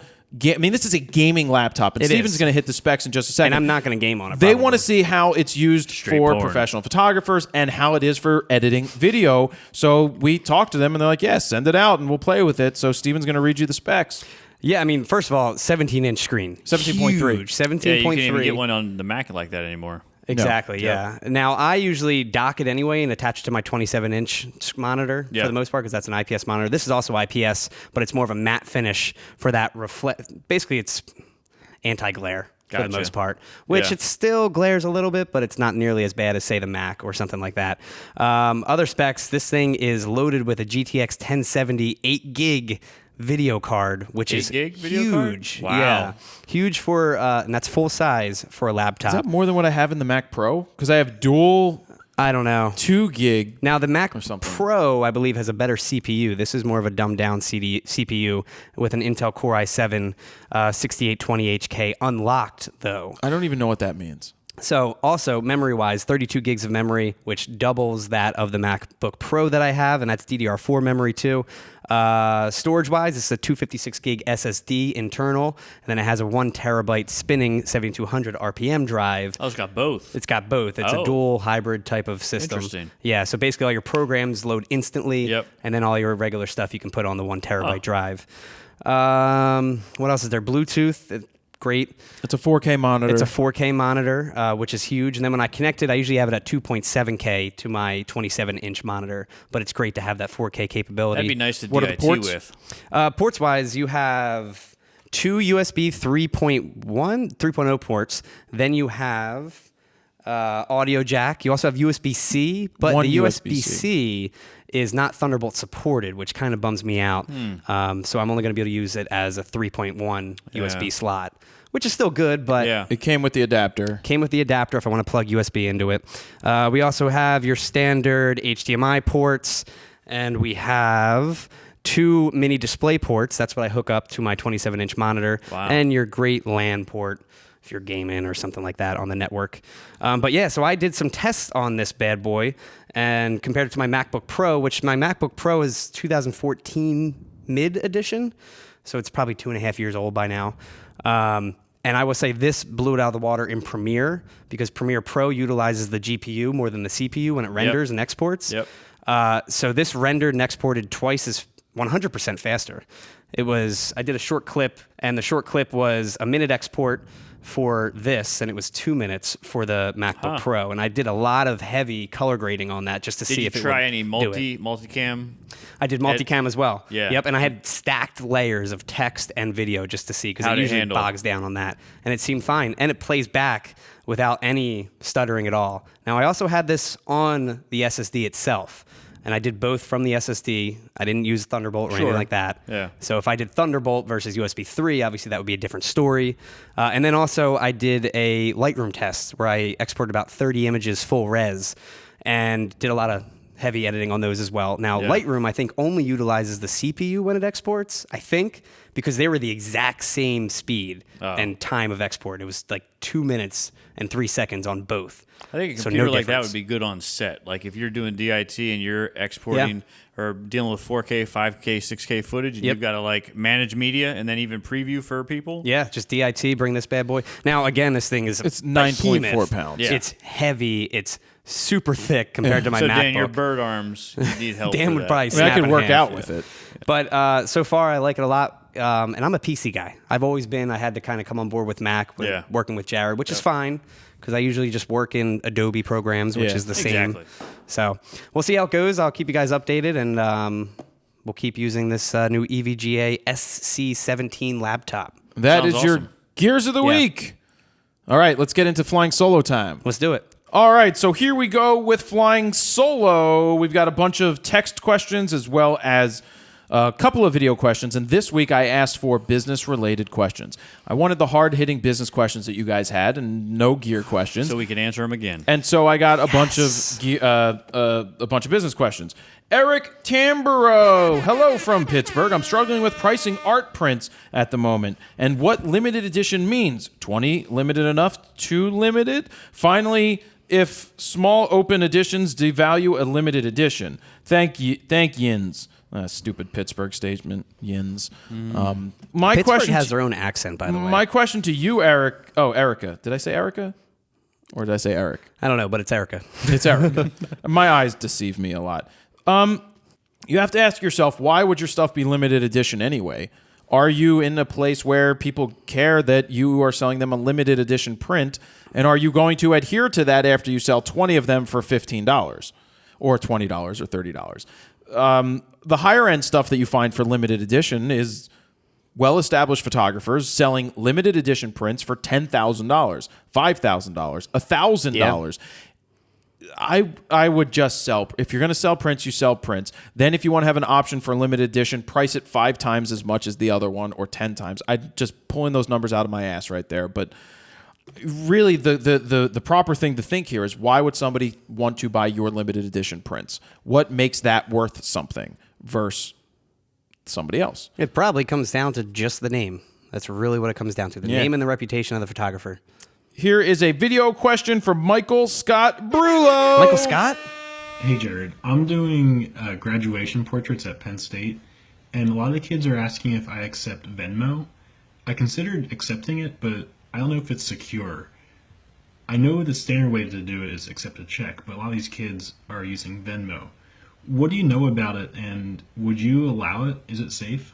Thanks. Well, first off, standard way is to take a check. Well, that died out. I mean, it didn't die out. I still use checks, but a more standard way I do is doubloons.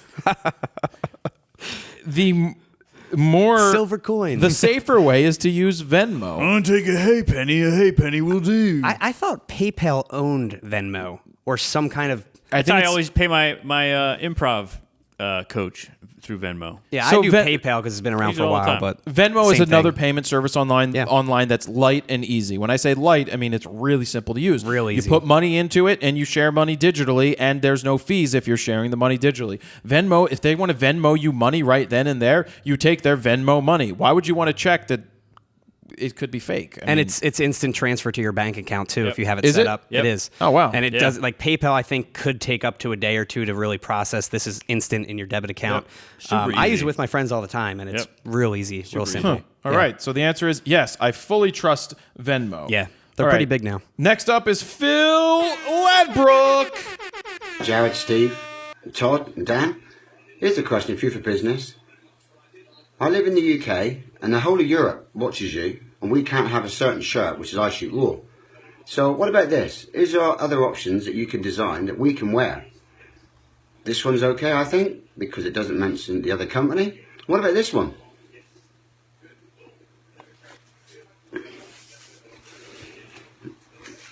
Oh God, the Fro's gone. No, he's not. Here he is. For raw only. Can we wear this in the UK or even in Europe? Because you've got a lot of followers that would like to wear a shirt. Cheers, Fro. Let us know. Well, first off, Oh, that's great. thank you very much, Phil. That was pretty good. Entertaining. Yeah. And you got me thinking. I mean, the second one is awesome. It sells Fro for raw only is, I guess, kind of cool. For raw only. Fro. It said for Get it? Fro was down here, and then each one was a thing. I don't know that the G-Star Raw people would not still come after me if anything said raw. Yeah, it was raw, right? Even Just though raw? it says Fro, they'd still be a bunch of pricks You and can always get a dicks. straight out of focus T-shirt. What if you did like actual raw formats, like NEF or CR2? Or They couldn't come after you for that because they have. If it doesn't say raw, I mean they have a trademark for raw. Yeah. I also have a Or fucking trademark I for shoot- raw. I shoot raw in the United I States. shoot uncompressed. Or something stupid. I shoot G-Star I raw. don't shoot JPEG. Yeah, I don't shoot JPEG. That's all you should do. I don't shoot JPEG. The UK edition. Brought to you by limited edition UK trademark. That's it. I don't shoot JPEG. Maybe we'll actually do that for the UK people You're welcome. because we could ship to them that. By the way, we have a new store at store.FroKnowsPhoto.com. Use the code NEWSTORE to get 11% off your first order. Try and buy some bags because we gave a lot away. Yeah. There might not be any left. Thiago Cardoso. Hello, Fro and gang. Oh, God. Oh, yep. Everybody tells the importance of a good site, but don't you think they are becoming outdated when compared to social pages? I mean, can't you receive updates passively? You can't comment something and you can't share any specific content. You can actually share from websites now. Yeah. I know the advantages of having your own place to share your best work and provide some specific services, but it appears being outdated. What are your thoughts about it? Keep up the good work and content. So it is a very valid question in this day and age, but I still think it's important to have your own space that is yours, that you have full control of, that isn't sending somebody to Facebook to be bombarded with 38 other people's pages that may be similar, that they may actually see or see somebody else's ad for. They're not going to see an ad for somebody else on your website.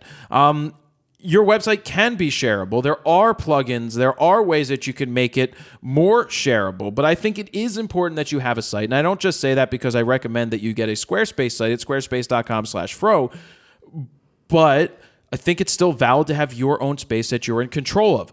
You also need to have the social spheres as well. You need to own your spaces on the Facebooks, the Instagrams, the YouTubes, and all of those places, and subsidize the work over here with subsidizing work over here. It needs to be in both places. They work hand in hand today. I see a website as like the professional storefront of today, you know what I mean? Versus say like an Instagram page or a Facebook page. That to me looks sloppy. Then you have your clean professional website where then I would dish out the money to that person instead of being like through Instagram trying to message them and I also figure out think you something. need to consider being generational. Yeah. Because well, of course. you're going to have folks, whether it's my parents, my dad's looking for a photographer. He's not They're going not on Snapchat. on social media. He's not going on Instagram to look for a photographer. He might be looking on the yellow pages. But then on the flip side, he might be on Pornhub. Flip side, you need current day kids that are only on social media. So yeah, I mean, both. I wouldn't, just because maybe people you know and your friends aren't necessarily looking on websites. Good point, People Tom. with money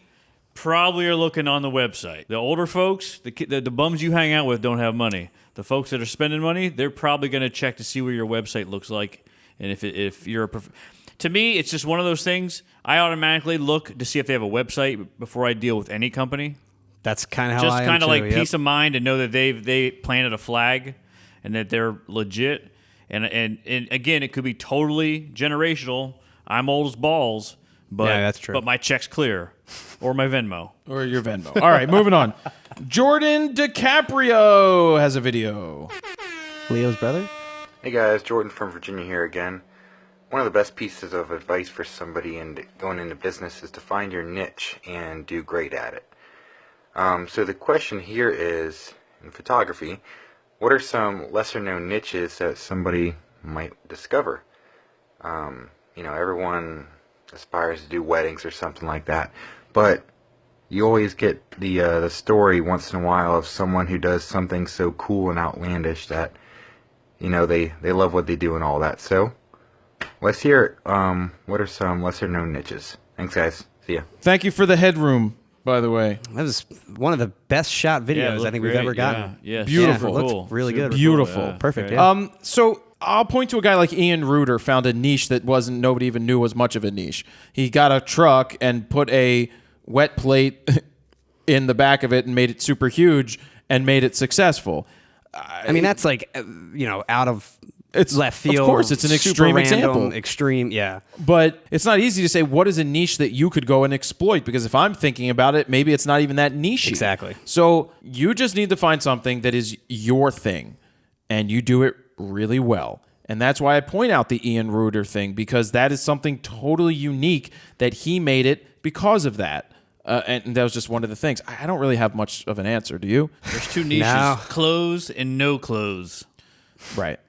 I mean, like Mike Kelly, another guy. Yeah, Does a lot of that is air. He another became extreme known example. as an airplane guy Yeah. doing the niche yeah. airplane photos. And he's continually getting jobs. And that was But a it's personal also project. More architecture too, as well. yeah, he's and he well known does in the that. architecture. Yep. So And like Miss Hatton, she flies around. Miss Hatton does her thing. Yeah. I don't even know what the hell mine is. It's just, people, but that's my thing.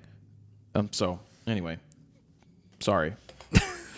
Jason Teal, Teale, Teale.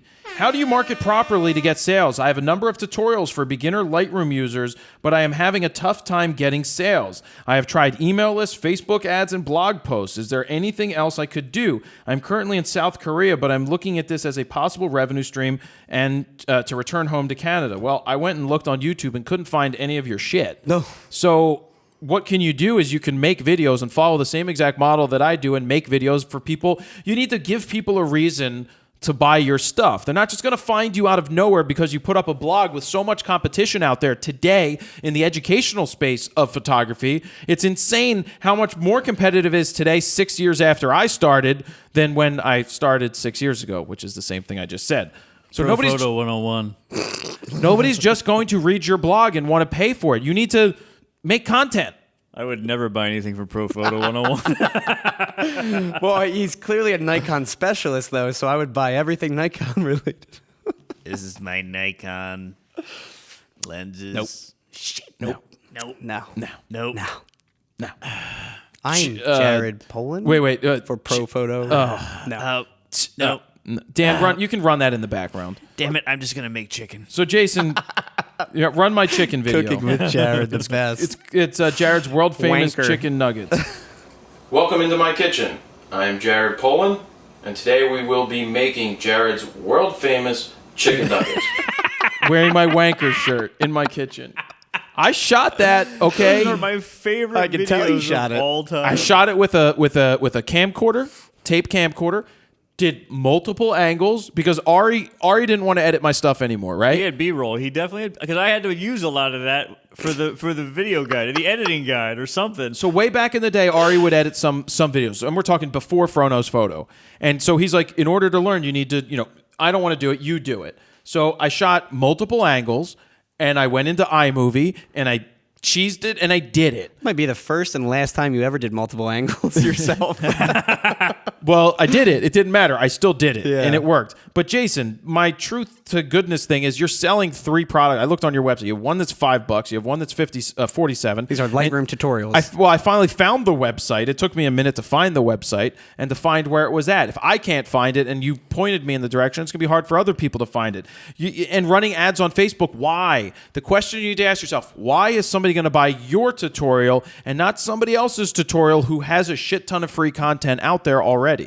They've already delivered value. Hey, you should put a little piece of it on YouTube, and then for the rest of it, pay me. I notice F-Stoppers does that a lot. They put a lot of like a piece of their guides up there for free, and then Everybody likes to bring take in it more for revenue. You always take it for a test ride. Yeah, yeah. Moving on, Andrea Gadioma. Hi, Fro and team. What are your thoughts on taking out a loan in order to start a business? Personally, I've been considering it in order to upgrade my equipment since saving enough would take years at my current rate. I say absolutely not. Do not take out a loan to get gear. Use the gear that you have. Find a way to work with rental gear. Rent gear If you when want you to go have the to job. Yeah. lensrentals.com, we'll rent you gear at not. We have a whole box of lens rental stuff right now with Fuji X Pro XT2. room, yeah. XT2? XT2, yep. XT2 and like 6 lenses and grips and batteries, and for a week it's like $600. But imagine if you had a job to shoot and you rented a D750, which is probably under $100 for a week, and a lens or two, and you had cards and stuff for a couple $100. Then you go and do a shoot, you make money. You do not know. You can find used older stuff and do well with it, or even Lens Rental sells stuff too used. I bought half of my lenses off of Lens Rentals. They have Lens Authority, which is like their Twitter handle, and that's Is that when like the Sports Authority? I guess, but it's at Lens Authority, and they actually will tweet when they're selling that specific lens, and usually it's a good $500 off the asking price. So Well- it depends on the condition, obviously, too. But So absolutely not. Do not take out a loan to do the business. Make it first. You get your own money. Don't go use somebody else's and then have to pay that back. Yeah, Rent the starting gear. Out, starting out, I would buy like a new piece of gear for every job I got. So I was like, all right, on this job, this is If when I'm you going to needed get that. it. If you realize this is you when I'm really gonna needed This job, I'm going to definitely need the wide lens. Yep. So I'm going to buy this wide lens this time because I know So I'm making Todd some goes money. to the store and goes, I'm looking for a wide lens. Oh, Can you help me buy a wide lens? I know nothing about All right, this so stuff. maybe it was the 11 to 22. I don't know anything. I'm going to buy a wide. No, give me the 18 to 135 kit lens, please. I looked up a video and saw some asshole yelling his name over and over, and that's how I learned what to buy. But when I first really started taking on jobs in, say, like 2009, I only had a cropped camera at the time and only like one lens. So I eventually I got a client job for say $500-600 or something like that. I took that 100 or 150 to rent a 5D Mark II, the Trinity, an nice. 85 1.2, nice lenses, and did the whole job. And the job paid for the rental, and I did it, to the best of my ability with that high-end quality from renting gear. Focus? And it was perfectly tack sharp and focused. Thomas Stewart Johnstone. What kind of process do you do to come up with a brand name? I'm thinking more for creating videos and stuff. Name. Okay. How did you come up with FroKnowsPhoto or Cheesesteak Media? Todd was eating a fucking cheesesteak. Cheesesteak Media. Was it easy? Difficult? How did you come up with FroKnowsPhoto? So I came up with FroKnowsPhoto because you had a Fro. I was sitting at my desk with the domain website open to look up domains, and I was typing whatever came into my head to see if it worked. And I found that things in threes worked better because it sounded better. And names I was bouncing off of an associate at the time, he kept saying no. Pro Photo 101. That's 3 words. Vane, nerd, Chuck. That's 3. Right. So I think this was before I knew Gary. I thought that's why you did Jared, Polin, Fro knows That came photo. after I started. Really? Yeah. So what happened is, all I could think about was every time I would say a name to the friend I knew, they're like, "Nah, that can't work. That can't work." And so I never asked them again. And I was like, "I got a Fro." Did you have a full on Fro at the time? 2 years for. I know stuff. I'm like, I know. I do photography. I know photo. I think I know everything. But you don't know photo. You know photo. Yeah. The funny thing is, so the first website I bought, the FroKnowsPhoto. The Facebook. Yeah. Drop I the. bought Oh, FroKnowsPhoto. Luckily, I bought FroKnowsPhoto as well. The Fro. A lot of people do say the Fro. Right, but it made no sense to have it in the URL. Sure. So I bought both. I have the FroKnowsPhoto and FroKnowsPhoto. And basically, it just came, I'm like, FroKnowsPhoto. And then there were a couple of friends of mine that decided to try and do sites similar in different genres, and they never worked. I find it funny, too, that every time we go to an event, instead of calling you Jared Polin or Jared, they call you Fro. Yeah. Which every single video, obviously, you introduce yourself as Jared Polin. Or FroKnows. Or FroKnow. FroKnow. Hey, FroKnow. FroKnow. What? Yeah, it's just funny. Or when I tell Because people... you're only one person. You're not multiple, so it's Fro no. Or when I tell people what my email address... When they're reading, like you're on the phone with customer service and they're like, is your email FroKnows? I have to every time. Yes. I have to spell it out every time. I always spell them like it's Jared, Jared, They say Frock. at Fro, Do they say F-R-O. Nows? FroKnows. That's amazing. That's what it always is. FroKnows Hoto? Is I'm like it's Fro, F-R-O, knows, K-N-O-W-S, photo, P-H-O-T-O.com. Oh, that's clever. I like that. How'd you come up with Cheesesteak Media? I was the only guy in the record business from Philadelphia. That was when I was doing independent promotion. There were guys in New York, there was guys in L.A., and then it was just me. So I was like, I'm going to plant my flag. What are we known for? Now, how do you spell Cheesesteak Media? Because that's tough after the you are at CHEESESTEAKmedia. So how come you went the media route and not like Cheesesteak Film or Cheesesteak Video? Cheesesteak Records or Cheesesteak Promotions. Yeah. Because I always anticipated doing more than music and possibly doing like film or is going to be Morgan's dad. I think having media though in the name is perfect. And I think a lot of people everybody should was do like, that. "What's media?" And this was 2001. If only you had FroKnowsMedia.com. I have it. Oh, and copycat! I think I have it. We had we're clearly not just photography we anymore. had You Guys Media and back in the day. That is the best name. You Guys Media. And by best we mean the worst. We had You Guys Media because it was You Guys Publishing and then it was You Guys Media. You Guys. Cheesesteak Media. It was one of those things that all of a sudden it's 10 years later. I'm like, well, shit. That's all I got, and that's what people email me. I mean, it's like a band change name. it now. You can't I'm change just it, like, yeah. I do own EastFrontStreet.com though. Well, let me get back to the question though. That's the street I grew up. They're actually asking how do they come up with a good name for themselves? It should be personal. Just come up with something. It's whatever you brand the shit out of it with is what's going to work. It's what you become known as. I do like your point of view though, saying think about the future. If it's media or photography or video, like yes, if you plan on doing some video records, later on, I didn't want to do promotions. Photography. I didn't want to do like hole myself in, box myself in. Yep, exactly. Pigeonhole yourself. Yeah.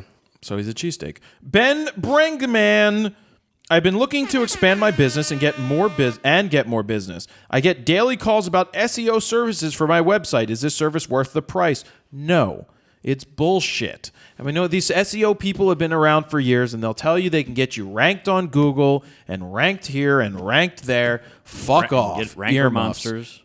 It's just these people trying to sell you SEO services. Yeah, for local service, they're gonna be like, yeah, we'll get you ranked #1 for carpet cleaning with people named John. You know, Nice. old school SEO. I never fell into this with FroKnowsPhoto. I didn't do any SEO stuff like that. I knew that YouTube is owned by Google, again, that I would put it out. And guess what happens? When you rank a video on YouTube, it shows up usually in the third search on Google when somebody searches because videos come up. That's more recent, though, right? In the past year or two? Oh, man. That's been It's around for a years. while? Yeah, it's been like 4 years. Yeah. And so... Well, like if you Google a certain person in the photo community, your video might come up first. No, well, Your arch nemesis. Well, it comes up Ken Rockwell, then FroKnowsPhoto talking about Ken Rockwell. How he's dangerous to photography. Oh, the best. I sent him MyGearVault. He did reply back and said Happy New Year. And then he said F off. Nah, I mean, one day we'll meet Ken Rockwell. One day. He's a ghost, though. He's just randomly exists. Speaking in of the Ken photo Rockwell, world. with the whole Amazon thing cutting their as of March 1st, cutting the affiliate commissions down, he's probably pretty pissed right now. That's how he because makes that's his- how he always bitched that he moved from New York to LA or to California, that he would end up having to move out of California if they started taxing online purchases because he's like, but I make all my revenue from there. Well, you should be taxing online at this point, and it should go to our healthcare or our school system or to the arts or to all the things that it won't go to anyway. But You'd think, though, we'd see him at an event. He's never been, at I've least never run into him at to an my event. knowledge, yeah, that he's been at an event. But anyway, this is not about him. Are the SEO services worth it? No. You want to know how to do SEO? See, this is why I didn't do SEO at the beginning. Everyone's like, you need to pay all these people $3,000 a month, $5,000 a month to do SEO. And I tried once because somebody's like, you should try this. And I'm like, I don't think this is going to work. I think this is stupid. And they're like, well, we write a lot of articles and we put them on different websites and then we get you links back. And they sent me an article that was clearly not written by an English-speaking person as a first language. And I said this to the guy on the phone. I'm like, why would you send me this? And you're using photos that I didn't take. He's like, well, nobody's going to ever see this because it's on a hidden website. And then I'm like, then how is this legitimate? You're just trying to game the system with backlinks, and Google doesn't let you do that shit anymore. Yeah. So get the fuck out of here with your bullshit trying to talk people into doing SEO. You want to do SEO online? Take the content you want to make, write an article about it, make a video. So skip the article. Make a video about it, transcribe the damn video, put that up as an article on your website, put a video on YouTube. It becomes searchable. Put it on Facebook because Facebook is a huge-ass searchable database at this point. It's like a search engine. And that's how you're going to freaking do it. If you search a lot of different cameras and different photography techniques and tips right now on YouTube, what is going to happen in the searches? You're going to find my goddarn videos. Yeah. Angry. It just makes me... Hulk smash. And didn't you say Have that... I mentioned that I flew first class lately? 15 times before we even started the show. Do you have an app, by the way? Yeah, I do. I hurt my finger. Shit. Didn't you mention that closed captioning is also going to be a new search thing for YouTube in Google? Well, I don't know If that it's new. I think it's taking it into account right now. So I remember sitting at an event and there was this internet marketing guy going, how smart. He pointed me out in the front and I was taking photos. with the and he fro. goes, how smart, because I actually spoke at the same event, but I was taking some photos. He goes, do you know how smart that is? He's like, when Google starts transcribing your videos, imagine the search power that's going to bring because you have so many videos online. Imagine that when they start searching the words you speak and rank you because of that. And now they're auto-captioning. Well, they're auto-captioning, and the auto-captioning is not taking it into account in the search. But if you upload a transcript, I'm pretty sure that the transcript is taken into account just like your title, your description, and your tags are taken into consideration for search ranking, if you add in there the transcript that it can search and see those keywords again, that's another searchable point. I've noticed now, too, I checked out Funny or Die's YouTube page. It will actually say CC next to under the video if it's closed captioning. Mine say that, too, now. Oh, okay. Yeah, the ones that I've been doing, you've noticed every user's guide, it's $1 a minute. So think about it. If it's a 40-minute video, it costs me $40 to do that video. If it's a 3 shots or less, it costs me $5 to do it. So I'm going to do it because I mentioned Nikon D3300 in it or whatever I mention in it. It's those type of videos. I don't do RAWtalk because that would be expensive. Wonder how it would transcribe all the characters. Oh well, and God damn it, actually, Martha. When you transcribe with multiple speaking people, it costs more money because they have to then put their cap. They have to say "guy with glasses." Man, what? Old guy. I will choke you. What a shit job. All right, so next up. Steve Pesco. The Pittsburgh area is way oversaturated with those that call themselves photographers simply because they own a camera. Him and the other guy should fight. As I'm sure, Yins. As I'm sure many cities have always had this issue since the Brownie was released. And I'm paraphrasing because he wrote a whole bunch of other crap, so I want to get to his question. My question is, do you have any strong recommendations as to how to stand out from this oversaturated crowd so potential clients see your work as superior to what most others have to offer? Maybe superior isn't the perfect word here, but you get the idea. Thank you for any input you or the team has to offer. And my answer to how do you stand out? You're never gonna stand out against the people that are $3 to do a photo shoot if somebody's okay with getting that shit quality. Or if somebody shoots at $12,800 and can't do anything good, you're not gonna hire them because they suck. The answer is connections. How do you get more jobs? Connections. Personal connections. Relationships. That's how you get more jobs. You network, you meet people, it leads to another thing. And I constantly come back to this at YouTube events or anywhere that I speak where anybody sits there and says, but you already have a following. Do you know where my following started? Zero YouTube subscribers, zero Twitter followers, zero Facebook subscribers, zero people on Instagram, zero. It started with zero. Surprised you it didn't up. Stay at zero with ProPhoto 101. Well, ProPhoto 101 was 2008. It took me 2 years to come and do something. Oh, okay. 2 years. But the answer is connections, relationships. That's the answer to being successful. Because if they know you, they're going to hire you.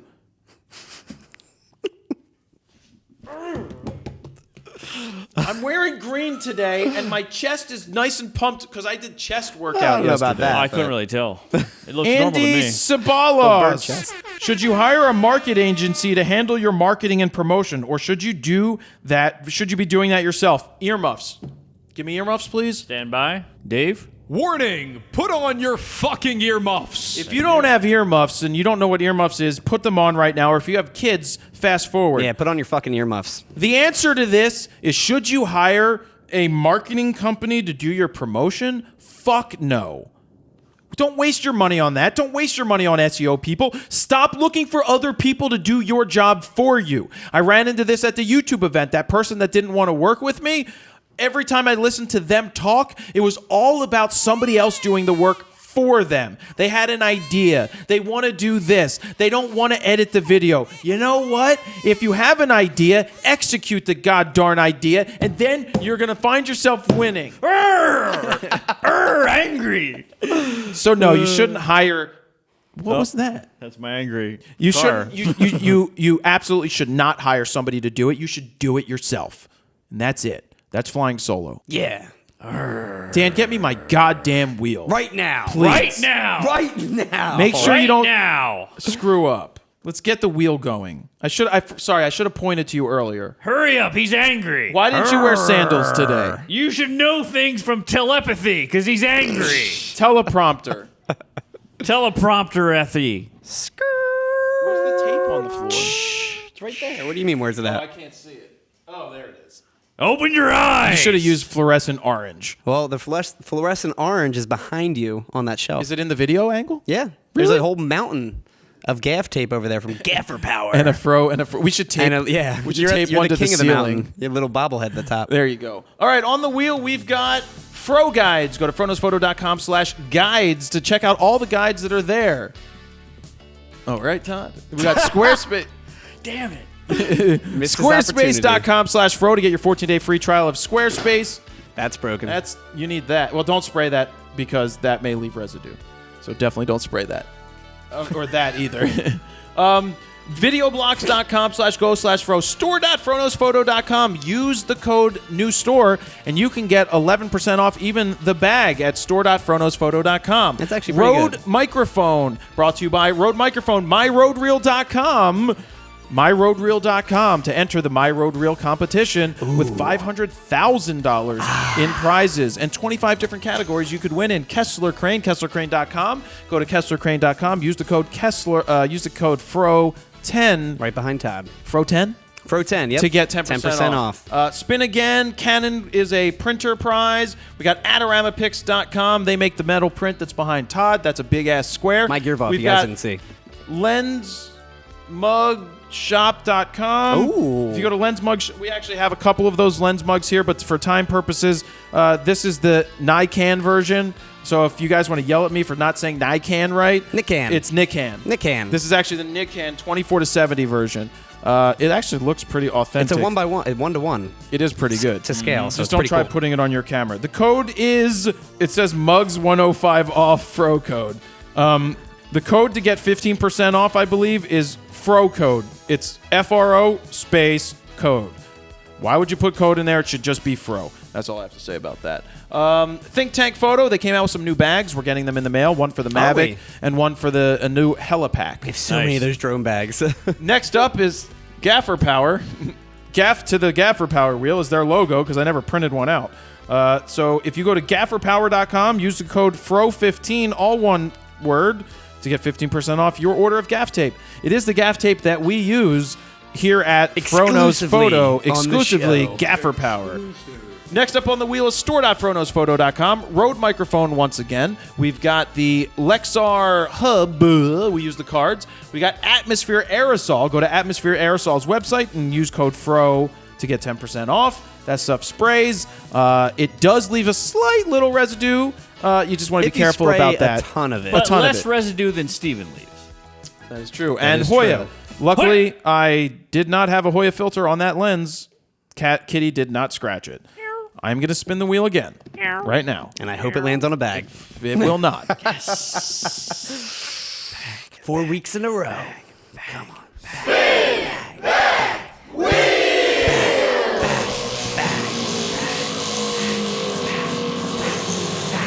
Bag.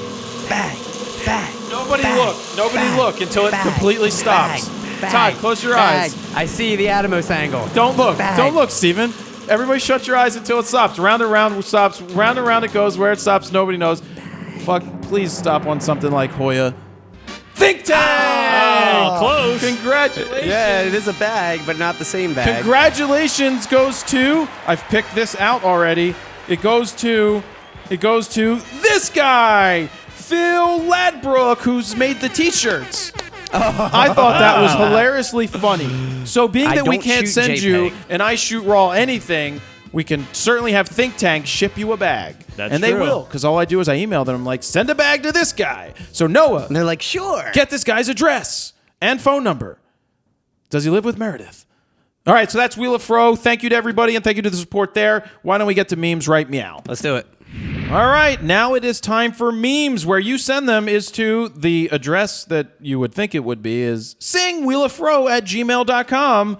That's where we get your addresses. I mean, emails. We did get a sing song this week. We did get one of them. All right, well, let's see the again. first one, Todd. All right, first one's from Derek Davies. It's Fro knows faux toes. Those are photos. Trust me. Trust me. know. I know. .com. What were Those you- are also cargo pants. What were you doing? Cargo Where were you shorts. watching these videos? And this is in my brother's bedroom, and Those are photos. they are cargo pants. All right, Next one is from Edgar Tellez. It's clickbait. How do I catch YouTube views? Easy, just throw clickbait into the water. Got it. What's next? Watch what happens next will shock you. I love how I have a MyGearVault What's in your cooler. bag? All right, Here's next. another one from Edgar as well. It's called Once a Year. These 4 mammals survive on a diet of leafy greens and mate just once a year. Real funny asshole. Next one's from Masiato Grace beard. Cure. Who wore it better? Nice sunglasses. Oh, that's great. Next one's from Grant Ogue. It's Gary Coleman. Too soon?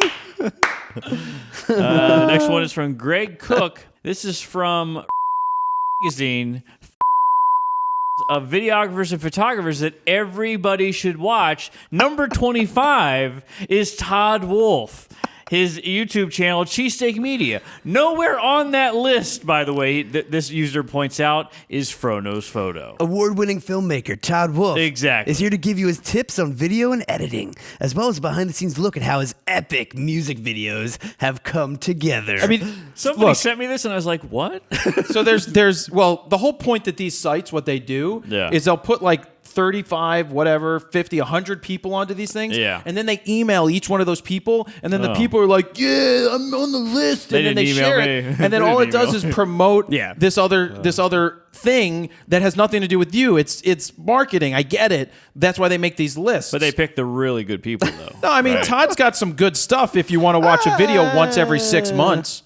I mean, or once every hour. I mean, there's more on what Morgan puts out. Anyway, next one is from Isa D. Wheel of Bags. Unfortunately, I wish our wheel was like that. Oh, man. Next one's from John Hemsley. It's Steven's Twisty Straws. Look at the popcorn machine in the background. Yeah, that's really... I love how I have sweat coming off my forehead. And look at the wheel of Fro. It's like a Fro like. Yeah, this is really well Lego put guy. together. Where's the wheel of Fro? In the back. Well, not the Oh, wheel no, Fro, no, the on RAWtalk the logo Adorama on pics. on metal the print. table. That's awesome. That is awesome. That's 3D rendered. Yeah, Photoshop. pretty cool. He said he did it before you started growing the beard. By the way, in his email, he's Wait, like, who's growing yeah, a beard? I'm attempting Exactly. to. Oh, what? Exactly. Oh, that's more than normal? This is about 8 months in the making right here. Yeah, Holy I thought he shit. fell and scraped his chin. Can Next we one run is from. Can we run the clip of Noah falling again? You'll see it soon enough if we watch that video. Next one is Judson G. Becky getting married. So apparently he found this on his television. Woman hopes to wed in Taco Bell wrappers. So not quite The sure. wedding of one woman's dreams will take place in a Taco Bell while she's wearing a dress made of burrito wrappers. Right. So would you be, as the groom, would you be really looking forward to the honeymoon after she just housed a bunch of tacos? Next, Matt Perry. This is photo news. And well, I guess you can do the voice for this. And one last piece of photo news. This has been the fastest photo news segment in the history of RAWtalk. I wonder why. Jared? That's his voice. Oh, his mic cord is cut too. Oh! Next one's from Matthew Vincents. This is a new Canon feature. Apparently, this came up in his feed. You see the new, check out the new feature ass, and right below it is the new feature ass. Who, me or Blake? It's you. Oh. Next one's Matt Lazenderby. It's right here. I got your fresh content right here. And that's a Philly. That is actually a Philly because the background looks like it's the stadium. And it also looks like a Phillies uniform. Looks like a small handful, too. Anyways, next is Nicholas Gray. What's in your bag? Episode 1, Todd empties his sack. Thank you. The next one is a video from Jordan DiCaprio, and this one is about grain. All right. 1, 2, 3, go. Jared Nice Polin, hair, Dick. FroKnowsPhoto.com, and Canon just Look how bad unleashed that hair an looks. unbelievably high ISO video camera on the world. Now, how high does it go? It goes to 4 million ISO. What do you think about it? Jared Polin, FroKnowsPhoto.com.